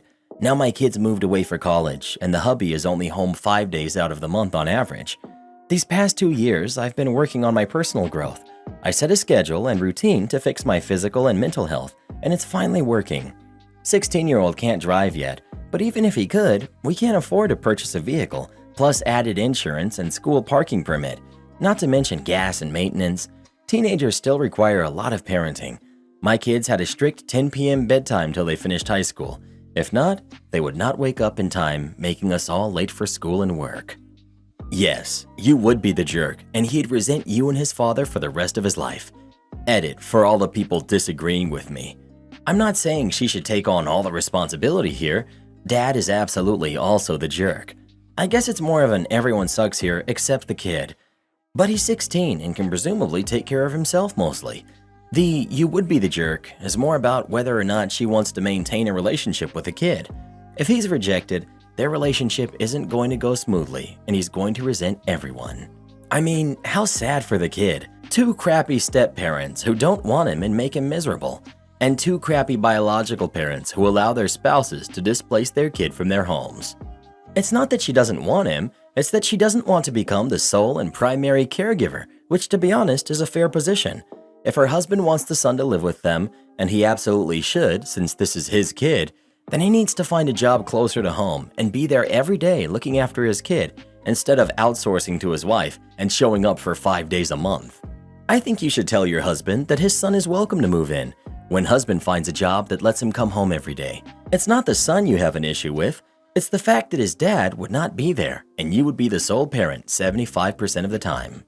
Not the jerk. With your husband being gone so much, the caregiving, driving to appointments, cooking, cleaning, etc. would almost entirely fall on you. It's reasonable for you to have a stepmother role, but not reasonable for any of the other people involved to think you would be okay raising this kid for the next 2 years pretty much on your own. If your husband wants his son to move in, then tell your husband he needs to figure out how he, Dad, can be around more to raise him. Yep, you would be the jerk. When you marry someone that has kids, you're tacitly agreeing to being a parent. And what do parents do? What's best for the kid, even when they don't want to. Try not to be resentful. Remember, every adult had agency in this situation, and this kid had none. Parents do what's best for the kid, even when they don't want to? Apparently not. Apparently, parents dump their kids on OP to raise without them. When you become a step-parent, I think you agree to help raise your partner's kids. I don't think you agree to single-parent their kids for them while they live out of town most of the time. It seems pretty ridiculous you don't expect either the kid's mother or the kid's father to do what's best for their kid, but OP should step up and raise their kid for them so they don't have to make any changes to their lives and deal with the inconvenience of being his actual parents. How is OP the jerk when mom is the one with the problematic boyfriend and dad is the one whose plan for raising his own kid has changed from let his mother do it to let the other woman who isn't mother do it? I'm busy. You're the jerk. You married a guy with kids. This comes with the territory. Just that would make you the jerk. But you want to prevent him from escaping a bad situation? It has to be pretty bad if a teenager is willing to change high schools halfway through and move 4 towns away from all of his friends. Well, what do you think? Would OP be the jerk or not? Please let us know. Oh, I can't wait to read the comments we get about this one. Am I the jerk for telling my girlfriend my ex comes first? I know the title sounds bad, but hear me out. I, male 37, was with my ex-wife, female 36. We will call her Elaine, for 15 years. We were high school boyfriend and girlfriend and married after university. We have 3 kids, all boys, 9, 8, and 5. We divorced a few years ago and have remained friendly so we can co-parent our boys as easily as possible. She is remarried and I get along with her new husband, who seems to be a good stepdad to my kids. I was single for a while as I focused on my boys and work, but I met my girlfriend, who we'll call Nicole, who's 27, about 3 months ago. I haven't introduced her yet to my kids, which has been upsetting her, but I've told her that 3 months for me is not a long enough or committed enough relationship to involve my kids yet. I do not want them getting attached or otherwise uncomfortable until I know for sure that this is the real deal. It was Elaine's birthday last week, and I told Nicole that I would be doing for her what I always do with our boys, and I wouldn't be available until later in the day. Nicole was upset with this as she wanted us to spend the day together, but it wasn't for anything special. Anyways, sorry this is dragging. Anyway, what I do on my ex's birthday is I go over in the morning, and with our sons, I help them make her breakfast. I get some flowers and a nice card and a present from them, and then they take it to her and give her breakfast in bed. My sons love doing this for their mom, and I always like to hear how happy it all makes them. Nicole was angry I did this, as she said it made her feel less important and like she would never come to ever mean as much to me in my life. I replied that Elaine is the mother of my kids, and that even though we are not in a relationship or in love, we have our boys, and I want our boys to grow up knowing that I always treated Elaine with respect even though we are no longer together. I do not want them thinking that we never cared about each other. Nicole says she doesn't want me doing this again whilst I'm in a relationship with her, and that I am the jerk for not putting her feelings first. She said it's obvious I still love Elaine, and I won't even give up this one day to put her over Elaine. I told her that I will always have a love for Elaine, as we were together a long time and have 3 kids, and nothing will ever change that. Nicole said if I do not promise to begin to restrict communication with my ex to make it just about the kids, she doesn't see how I can ever prove to her I care about her. So Reddit, am I the jerk for doing this for my ex on her birthday when I knew it would upset my girlfriend? Edit. Just to clarify, I do not take the breakfast to her in bed. Our oldest carries the tray. I just help the boys make the breakfast, and they go and present it to their mom. Edit 2. Wow, lots of responses. Thank you for taking the time to read and respond. I've answered some comments, and I will add the extra details people need clarifying. Her new husband and I will talk and have coffee and watch TV while the kids take the breakfast up. Her husband is the one who will have the boys awake and let me in so the kids and I can make the breakfast. Her husband will generally take Elaine out for dinner or plan something special, so I might end up taking the kids so they can be alone, as I understand he is now her husband and I have a diminished role in her life, but not my kids. The tradition started with my oldest when he was little and wanted to do something special for his mom on her birthday, so we've carried it on together as the boys have come along. My Karen stepdaughter is demanding my lotto winnings. To give some context, my estranged stepdaughter is 22. My significant other and I haven't seen her in 9 years. When she was 11, a bunch of drama went down, all based on lies. We knew her mom was behind this because we had 50-50 custody, but had been paying her child support like we only had stepdaughter every other weekend. After we had a few kids, significant other applied, and she had to end up paying him child support. Fighting the court battles that proceeded cost almost 6 figures in legal fees over the next 2 years, and I had to end up selling my house, which was my great-grandparents'. Selling my house meant I wasn't able to care for my ailing father. At a therapy appointment, stepdaughter told my significant other she would keep telling lies if he kept trying to take her from her mom. So he said, okay, contact him when she wants to have a relationship. The mom got what she wanted, child support until stepdaughter was 18. We were all devastated. Significant other sent her birthday and Christmas presents, cards and texts, but they moved and we didn't know where and they changed their numbers. Fast forward to now. 5 months ago, I won the lotto. Significant other and I aren't married and we have separate finances due to him being bad with money and me entering the relationship with more assets and then having to sell my house for stepdaughter's court battle. But I still take significant other's feelings into consideration with money. The money was a significant sum, but not rolling in money. Enough to put a good deposit on a house, deposits on cars, pay off debts, and put money into the kids' education, but still have mortgage, car payments, and bills. It's enough to set us up for life as long as we still work full-time. If we're smart with it, we might be able to retire early. We hadn't heard from stepdaughter or her mom in 9 years, apart from a message when a child support payment was 2 days late because significant other changed jobs. A week ago, stepdaughter reached out to significant other over text, a couple of pleasantry texts, and then she said she heard we won the lotto and was surprised we hadn't contacted her yet to help provide for her. After a bit of awkward stepping around the topic, she brought it back up that she expects a deposit for a house for her and her mom. I said absolutely not. Not only would that be as much or more than what our own kids would get, but I've already wasted a whole house on her and almost lost my family and life. I don't want to give her a cent, and I want nothing to do with her. I admit I still resent her and everything I had to sacrifice for her lies. My significant other agrees a house deposit is out of the question, but his mom and sister got angry at him, and now he thinks maybe we should give her a little bit. It wouldn't break the bank, but why would I give someone I don't like money when it could be used on our family and those I love? My significant other's mom and sister are saying I'm a jerk for not giving my estranged stepdaughter money. So, am I the jerk?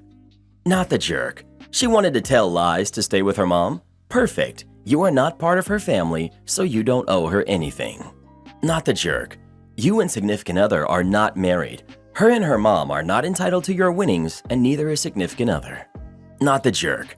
You could better justify giving money to a stranger walking down the street than those evil folks. They're only money-grubbing leeches. OP. That's exactly how I feel. Why would I give money to someone I dislike when I could help people I love some more? Well, what do you think? Should OP give some of that money to her stepdaughter or not? Please let us know. I'd use some of that money to get a restraining order against her is what I'd do.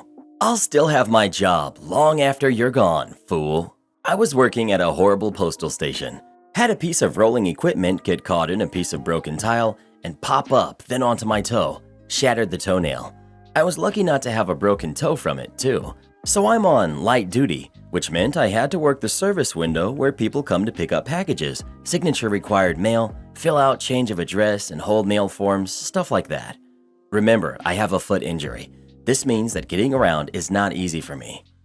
Have a customer come in about an hour before closing, hands over 2 pick up your mail forms for certified letters. Y'all probably don't realize this, but in big city facilities, we don't have your certified mail sitting in a gold case all by itself, and postal workers staring wistfully at it wondering when we'll see you. No, we have your mail sorted out by the last number of your street address in trays with hundreds of other certified letters just like yours. This means it can take a while to find your mail when you finally drag yourself in to pick it up. So I go looking for those 2 letters. It was a recent enough thing that I checked the stand-up cubby we had for the latest certified to pickups. Not there. So I hobbled to the longer-term storage area, about 10 feet from the door. I finally find both letters and go to the window. The customer tells me that he wants to talk to the postmaster because I took 3 minutes to get his mail, and that was unacceptable. I tried to convince him to get the party more likely to be on the premises to handle his complaint, a supervisor. But nope, he's adamant about speaking to the postmaster. Hint, people, the later in the day it is, the less likely the postmaster will be there. But okay, you want the postmaster? You get the postmaster. I smile and tell him, sure, I'll go get him now. And I shut the Dutch door, with his mail still in my hand. You thought 3 minutes was a long wait? Ha, you just activated a union worker trap card, bub. Now I did go to the postmaster's office first, but as usual, he wasn't in there. Still, I made a good faith effort to look there. I didn't see him on the floor either, so I checked the dock, conveniently getting in a smoke while I was out there. Nasty former habit. I checked the break room and got and drank a soda while I was there. Knocked on the men's room door. No answer. Oops, that soda just worked its way through me. Need to use the ladies now. I was about to check the parking lot to see if his car was even there. Oh look, there's the postmaster, coming back from an off-site meeting. I take the time to bring him up to speed on the customer's complaint. This guy knew me and smiled. How long have you been keeping him waiting now? I think it's been 20 to 25 minutes. You can deal with him while I handle the paperwork. This will be fun. You're lucky I like you because you're a hard worker though. The customer was absolutely livid when the door finally opened again. He demanded that I be fired right then and there, as if that's how it works in a union job. My boss, to his credit, chewed out the customer for being such a jerk to an injured employee who had actually done a great job in taking only 3 minutes to find 2 letters amongst hundreds in 2 separate locations. He even took one of the trays over to the ledge, slammed it down, and said, "See how long it would take you to go through this to find not 1, but 2 letters, and then tell me 3 minutes is too long." Lesson to be learned. Union workers don't have to take crap off of dirtbags, and we won't. So spare yourself a whole lot of grief and chill out. It's only mail for crying out loud. Am I the jerk for forcing my son to pay for his boyfriend's medical bills out of his college fund? My husband, against my wishes, decided to get our oldest, Brian, 16 male, a motorcycle for his 16th birthday a few months ago so that they could go riding together. It was a surprise last-minute gift that I didn't know about. They also apparently went and got his license for it behind my back. I couldn't just take it from him without looking like the bad guy since he already had it, so I laid down strict rules. He was supposed to only ever drive the speed limit, and he could only drive it with his dad around, and he was supposed to have no passengers on it. Me and my husband are separated right now, and he's staying in a nearby apartment until we figure out what we're doing with our marriage. Brian stays with me one week and stays with his dad the next week. Last Friday, while Brian was at his dad's, I get a call from the hospital saying him and his boyfriend, Clark, who's 15, had been in a motorcycle accident. I rush down to the hospital and find Brian, and he's kind of banged up, some cuts and bruises and a concussion. I asked him what happened, and he wouldn't look at me until he finally got up the nerve to tell me they crashed on his motorcycle while he was taking Clark home from baseball practice and decided to street race some other guy. He lost control of his bike and they flipped over. Now I was steaming and asked why he was out riding his motorcycle without his dad, and why would he do something so stupid, especially riding with someone else. He started crying, saying he was sorry and that he just wanted to know if Clark was okay. I went to check and found Clark's parents, who were upset, and they told me that Clark had broken a few ribs and his leg and 2 of his fingers. I promised to take care of the medical bills, which calmed them down some. My husband showed up and tried to explain and apologize for letting Brian ride around with his boyfriend, and I just went off on him in the middle of the hospital, yelling at him that this is the reason why we're separated and that he was an irresponsible parent who never took anything seriously. I went to talk to Brian, still mad, and told him that he'd be paying for all of Clark's medical bills out of his college fund and any money that he'd been saving. Since then, I've been getting calls from my husband and my in-laws about how I was being a jerk to my husband and that I shouldn't possibly be taking college away from Brian because of a mistake. Am I the jerk? I mean, he broke the rules and did a very stupid thing. He's lucky they're alive. Motorcycles aren't toys. They're very dangerous, more so than cars. He should consider himself lucky he's only losing some money out of this. Though frankly, I'd be getting dear old husband to pitch in too, since he went behind your back in the first place. Not the jerk. Agreed. Letting him skate would be telling him that he can move through life without having to take accountability for his actions. Actions have consequences. He needs to learn that. Your ex should, however, be held accountable to replenish the college fund because he gave that gift that caused the accident. Further, your ex should have consulted you before buying the motorcycle. Since your husband and in-laws are so upset, tell them to cough up the money for the bills and your kid will still have a college fund. Win-win, right? She's not taking college away from the kid. She's making him face consequences. Now he has to get scholarships, work a job, take out loans. He might have to struggle, and remember that because of his careless decisions, someone he loved was hurt, and he was forced to not have things as easy as he would have liked. This is the appropriate consequence, not the jerk. Well, what do you think? Is OP the jerk for how she's handling this or not? Please let us know. Sounds to me like she's holding him accountable. Am I the jerk for having no sympathy for my kid after she didn't listen? My 10-year-old daughter wanted bangs for a long time because a friend of hers recently had her hair cut and had bangs cut, and it ended up being very cute. My daughter has beautiful hair. It's very long, but it's thin. I had my cousin, who's a hairdresser, who actually has an area of focus on kids' haircuts, consult, and she said that if we cut bangs into my daughter's hair, it wouldn't look right due to how thin her hair is. I normally let my daughter have a say in her choices she makes regarding clothes and hair, but on this one, I put my foot down because I know it won't look good and she's going to wind up unhappy. My cousin also used FaceApp to show me what she would look like with bangs, and it wasn't a good look. I know FaceApp isn't 100% accurate, but it was pretty close in this regard. Day before yesterday, my daughter told me she was going to take some alone time in our bathroom. It was only after she'd been in the bathroom a while that I noticed the scissors I keep in the kitchen were missing. These are big meat scissors. And then I heard her in the bathroom crying. So I made her open the door, and she was hunkered down with her back to me, sobbing, and I saw a hunk of hair in the sink. She had watched a TikTok compilation of people cutting their hair and tried to do bangs. It was not good results. The hair doesn't lay flat, She cut very unevenly and she cut too short. Using your index finger, place the tip in the center part and go down to the first bend, and that's how short she cut it. I really didn't know what to say, so I made sure she hadn't hurt herself, which she didn't.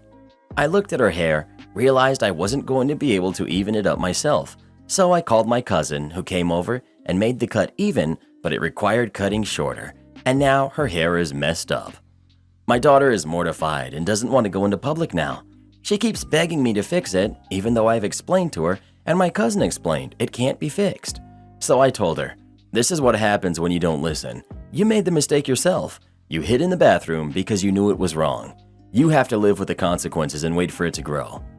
My husband says I'm being very cold and unsympathetic, and that our daughter is 10. She didn't know any better. She was just learning and doing what kids do. I feel that she knew exactly what she was doing and that it was wrong, hence her hiding it from me. My husband said that if I had just taken her to the salon and had her hair cut, then she wouldn't have done it herself. My daughter hates the bangs, says my cousin was right, that it wouldn't look good, so if I had taken her to get it done, then she'd be blaming me. We're at a stalemate. Am I the jerk? Edit. Why is everyone focusing on me when she asked my husband for bangs as well, and he said no? He told her he didn't think it would look good. He could have also easily taken her to the salon. I can pretty much guarantee that the majority of the people here calling you a jerk are not parents. 10 is old enough to face the consequences of your actions. She snuck into the bathroom. She knew she shouldn't be doing what she did. Not the jerk. Her hair will grow back. There are lots of stupid things kids do that cannot be fixed. Disagree. I'm a parent. My kids are now grown. OP is a jerk for putting her foot down about bangs in the first place. Kids should have agency in their appearance as much as possible. They were bangs. So what if OP thought they would look bad? Her daughter is old enough to try new styles and decide for herself if she likes them or not. OP should have okayed the bangs from the get-go and given her kid the chance to do them properly or to speak with a professional herself and make her own decisions about her hairstyle. If everyone, including a professional, is telling her that bangs won't work for her, she should not, at 10 years old, be deciding she knows better.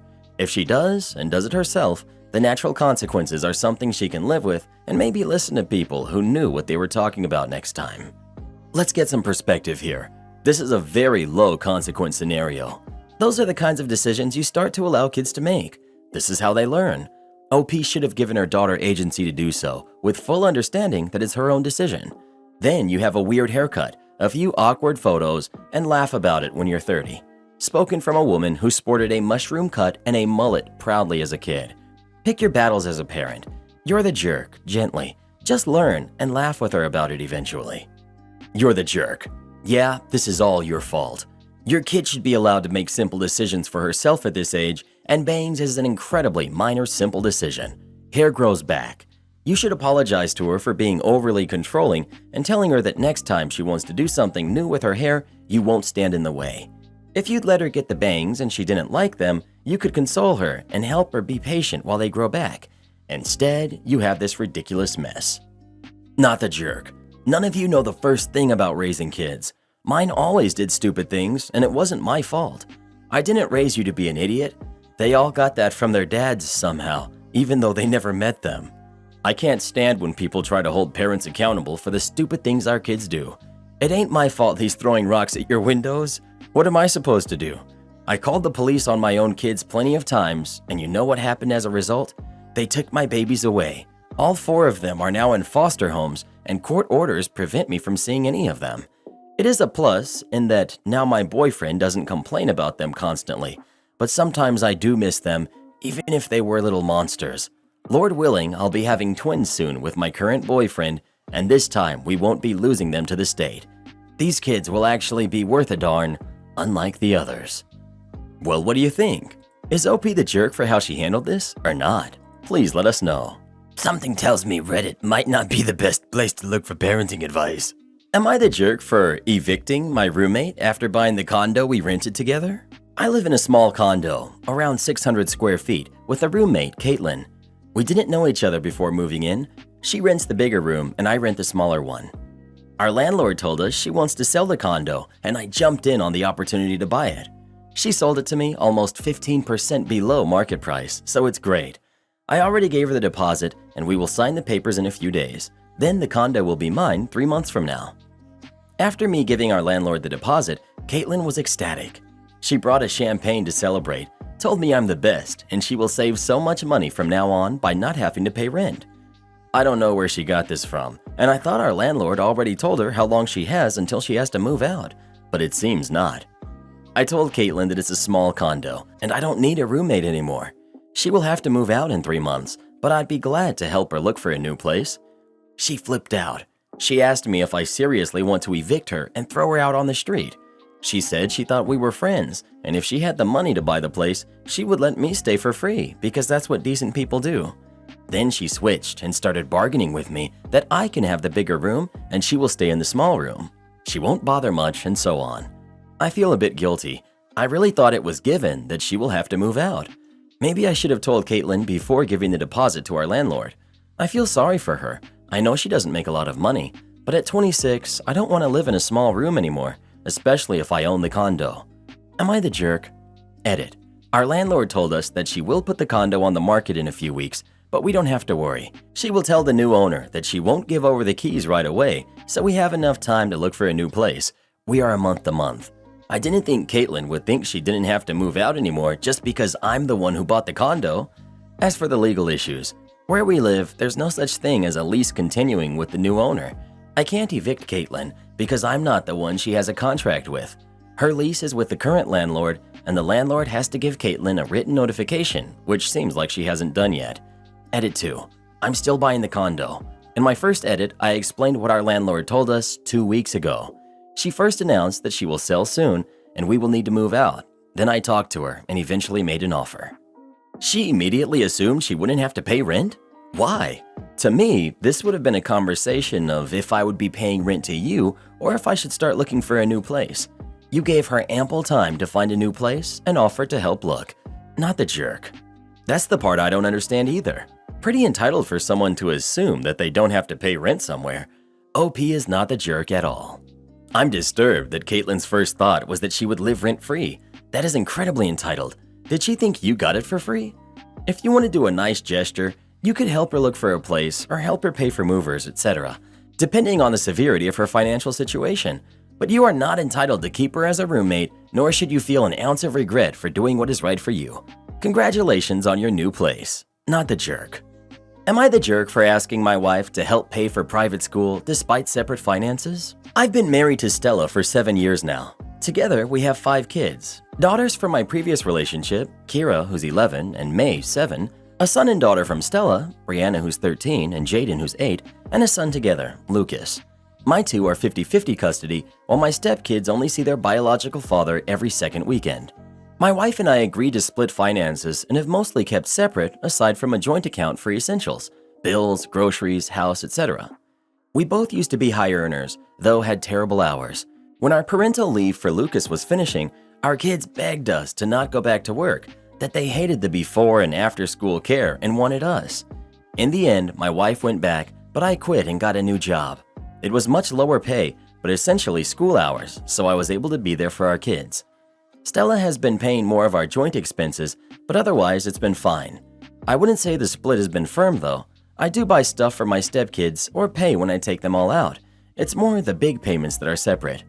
Brianna goes to a private high school. I was talking about high schools to my sister, since Kira is year 6, and realized that on my current pay, I won't be able to afford her with her sister. My ex is barely willing to pay the costs related to public school, let alone a private one.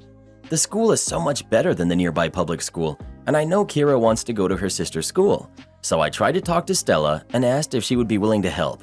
It's education, and she's close with my daughters, so it's not like I'm asking her to pay for something crazy. Stella refused, and I would have accepted it even though I was annoyed. But she went on saying that I knew we were split finances and I made my choice when I took the lower paying job. That I got more time for less money, so I can't complain that I'm paid less. I got pretty upset about that. I didn't stay home for fun. It was for our family, our kids. I loved my job, but I had to sacrifice it for them. It was worth it, of course, but still. Stella basically said that it was my decision, so tough luck, that she's not going to finance me. I got angry with that and told her that she knew the consequences of her job, so she can deal with her kids then. Her money won't be used on mine, so I won't use my extra time on hers. They can stay in care until our old hours. Stella got upset, accusing me of using her for money and calling me a complete jerk for suggesting what I did for my stepkids. We argued pretty bad. She thinks I'm being greedy, selfish, and petty, but it's not like I'm asking to mooch. I would still foot 50% and get my ex to contribute as much as I can get her to. Yes, it was my choice, but it was all for the kids, for our family. Besides, I literally take care of my stepkids more than my own, 85% of the time versus 50% of the time. I'm not just being lazy or focusing on my own kids, I've been there for them all. So I think it's frankly unfair for her to refuse to help even a little. But obviously, she thinks I'm being a jerk. Everyone sucks here, but you more, like heavily leaning towards you're the jerk. You needed to discuss this when you decided to cut your hours. It doesn't sound like the decision was in any way a mutual one made between you and your wife, but all you. Despite that, your wife has been willing to pay more of your shared expenses, which at least somewhat compensates for the extra childcare you're doing. For some reason, you waited until your kid was about to start high school to even think about where she'd go and how you'd afford it. You sprung on your wife that despite your prior agreement being different, you want her to pay tens of thousands in tuition she wasn't planning on. Also, no kid needs to go to a private high school. Your daughter will be fine at a public school. I also assume you are not paying any of Brianna's tuition, so she's going to have to pay full tuition for her kids and half for yours. That's a ton of money. I don't know exactly what she makes, but she'd have to be incredibly wealthy for that to be chump change. Your wife also should have been more proactive about thinking through how all of this would play out. You should have made a thorough and explicit agreement when you quit your job. This marriage sounds done for, honestly. You're the jerk. It is yours and your ex-wife's responsibility to take care of your kids' educations, just as it is your wife and her ex-husband's responsibility to take care of theirs. You aren't contributing anything to your stepkids' educations. If your wife is paying for most of the bills, it's fair that your contribution to the family be in the way of more childcare. I've been a stay-at-home mom for 10 years. I do most housework, cooking, cleaning, as my husband is at work all day. My kids are teenagers, so they don't need much tending anymore. But when they were younger, I did more because I was home more. It's a low blow to deal to your wife that you won't take care of her kids if she doesn't pay for your kids' education. If she wanted to play tit for tat, she could refuse to pay more than 50% of the bills and force you to get a higher paying job or even a second job. If you want your kids to go to a private high school, hit up your ex to pony up the money. So his time spent looking after her kids means nothing? Isn't it up to her and her ex to provide childcare? If she is willing to take advantage of his lower paid job for her gain, as she isn't having to pay for wraparound childcare, isn't he entitled to some compensation for that? No, because she is now paying more of the household bills than he is. Well, who do you think is the jerk? OP or his wife? Please let us know. Some of these stories make me feel like my life is just so simple. Maybe that's why I like listening to them so much. Every single time that I walk into Home Depot, legitimately every single time I set foot in Home Depot, someone will start asking me where things are. I wear a uniform for my job, black cargo type work jeans and a gray short sleeve button-up shirt that's tucked in with a large, very recognizable local company logo. Let's just say that everyone knows the company I work for. If you so much as glance at the logo, you know who I work for. It's that type of recognizable and looks nothing like the orange smock with the Home Depot written across the front of it. Usually I'll just smile and say, "Sorry, I don't work here," and that's the end of it. Well, Karen didn't like my whole bit about not working there because I looked like someone that worked there, and she wanted S-hooks and wanted them now. She has planners that must be hung today, and she wants the hooks immediately. Me: "Oh, you need them immediately, do you? Well, I get mine from Lowe's." Karen: "What is that supposed to mean? Are you telling me to go to a different store?" Me: "I would. The S-clips here suck." Karen: "You must not like your job too much. I bet your manager will love to hear this." Me: "Okay, I'm pretty sure he's on another site, but I can give you his number and you can give him a call." "Darn right, I'll call him." Here's where it gets interesting as she proceeds to aggressively dial the number. See, I've told my boss about this happening to me, and he doesn't believe me. He's about to learn. Boss: "Hello, this is so-and-so with major corporation that is not Home Depot. How can I help you?" Karen: "Yes, hello. I would like to speak to you about, what is your name?" Me: "Rudiger Simpson, ma'am." Rudiger just told me to go to a different store to purchase my products. Boss. Yup, Rudiger definitely knows where to get his stuff. Well, I just asked him where S-hooks are, and he told me to go to Lowe's. Boss. Well, if he said Lowe's, then Lowe's is probably the best bet. I don't want to go to Lowe's. How can you allow your staff to send people to the competition? Boss. Competition? We don't have any competition. Who is this and why are you calling me? Your employee is rude and would not help me find what I'm looking for. Boss. Is he? Boss describes me to a T. Karen. That's him. I guess you've had trouble with him before. Boss. Nope. Are you at Home Depot? Did he say something about not working there? Multiple times. I know he works here. I saw him helping someone else. He just doesn't want to help me. Boss. Goodness. Is this what is happening here? He told me that people keep doing this to him, and I thought he was full of crap. He does not work for Home Depot. Tell, uses my real name, to stop messing with people. Purchase what he's there to purchase and get to his next job site.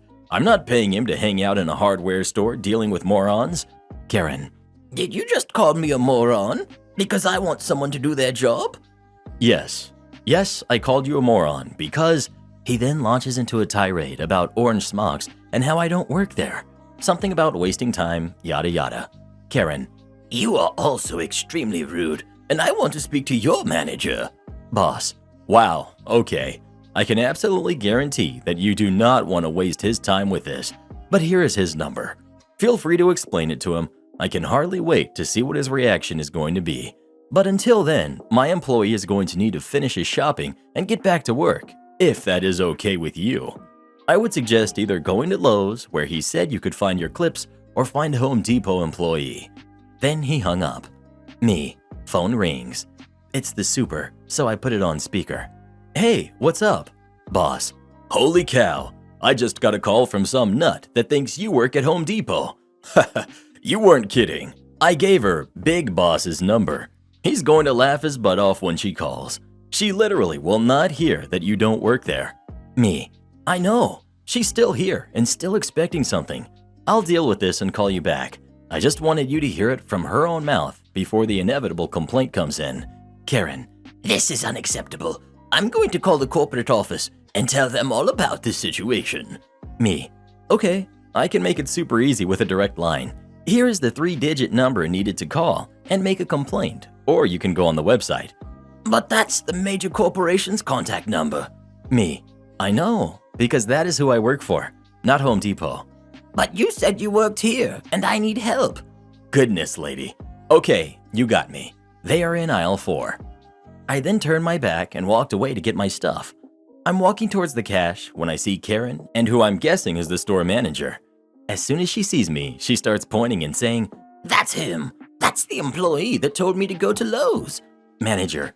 He obviously doesn't work here. Our employees wear orange smocks with Home Depot on them. He is wearing Major Corporation's logo on his shirt and has a security badge on his waist. What makes you think he works here? He's shopping. Karen. He told me. Manager looks at me confused. I shrug my shoulders and proceed to walk past them to the register to purchase my stuff. Well, are you going to say something? Manager. To who and what about? To your employee who is trying to leave. Manager has a very concerned look on his face now. Are you here alone, or do you have a companion that you're supposed to be with? Do you need me to call someone for help? Do you usually get confused like this? You could hear the concern in this poor guy's voice. Karen. How dare you? Something. She was still yelling and demanding that I do not leave the store as I was walking to my van. I wonder how far that actually went after I left. Edit. Reread the bit about the manager and what he said about the lady needing help. He said that. I don't know why he said that, but it was funny as heck. Meaning that you don't need to go on and on about the mental health of the country. Either laugh and move on, or just move on. Support our channel by joining as a member today, and we'll give you a shout out in our next video.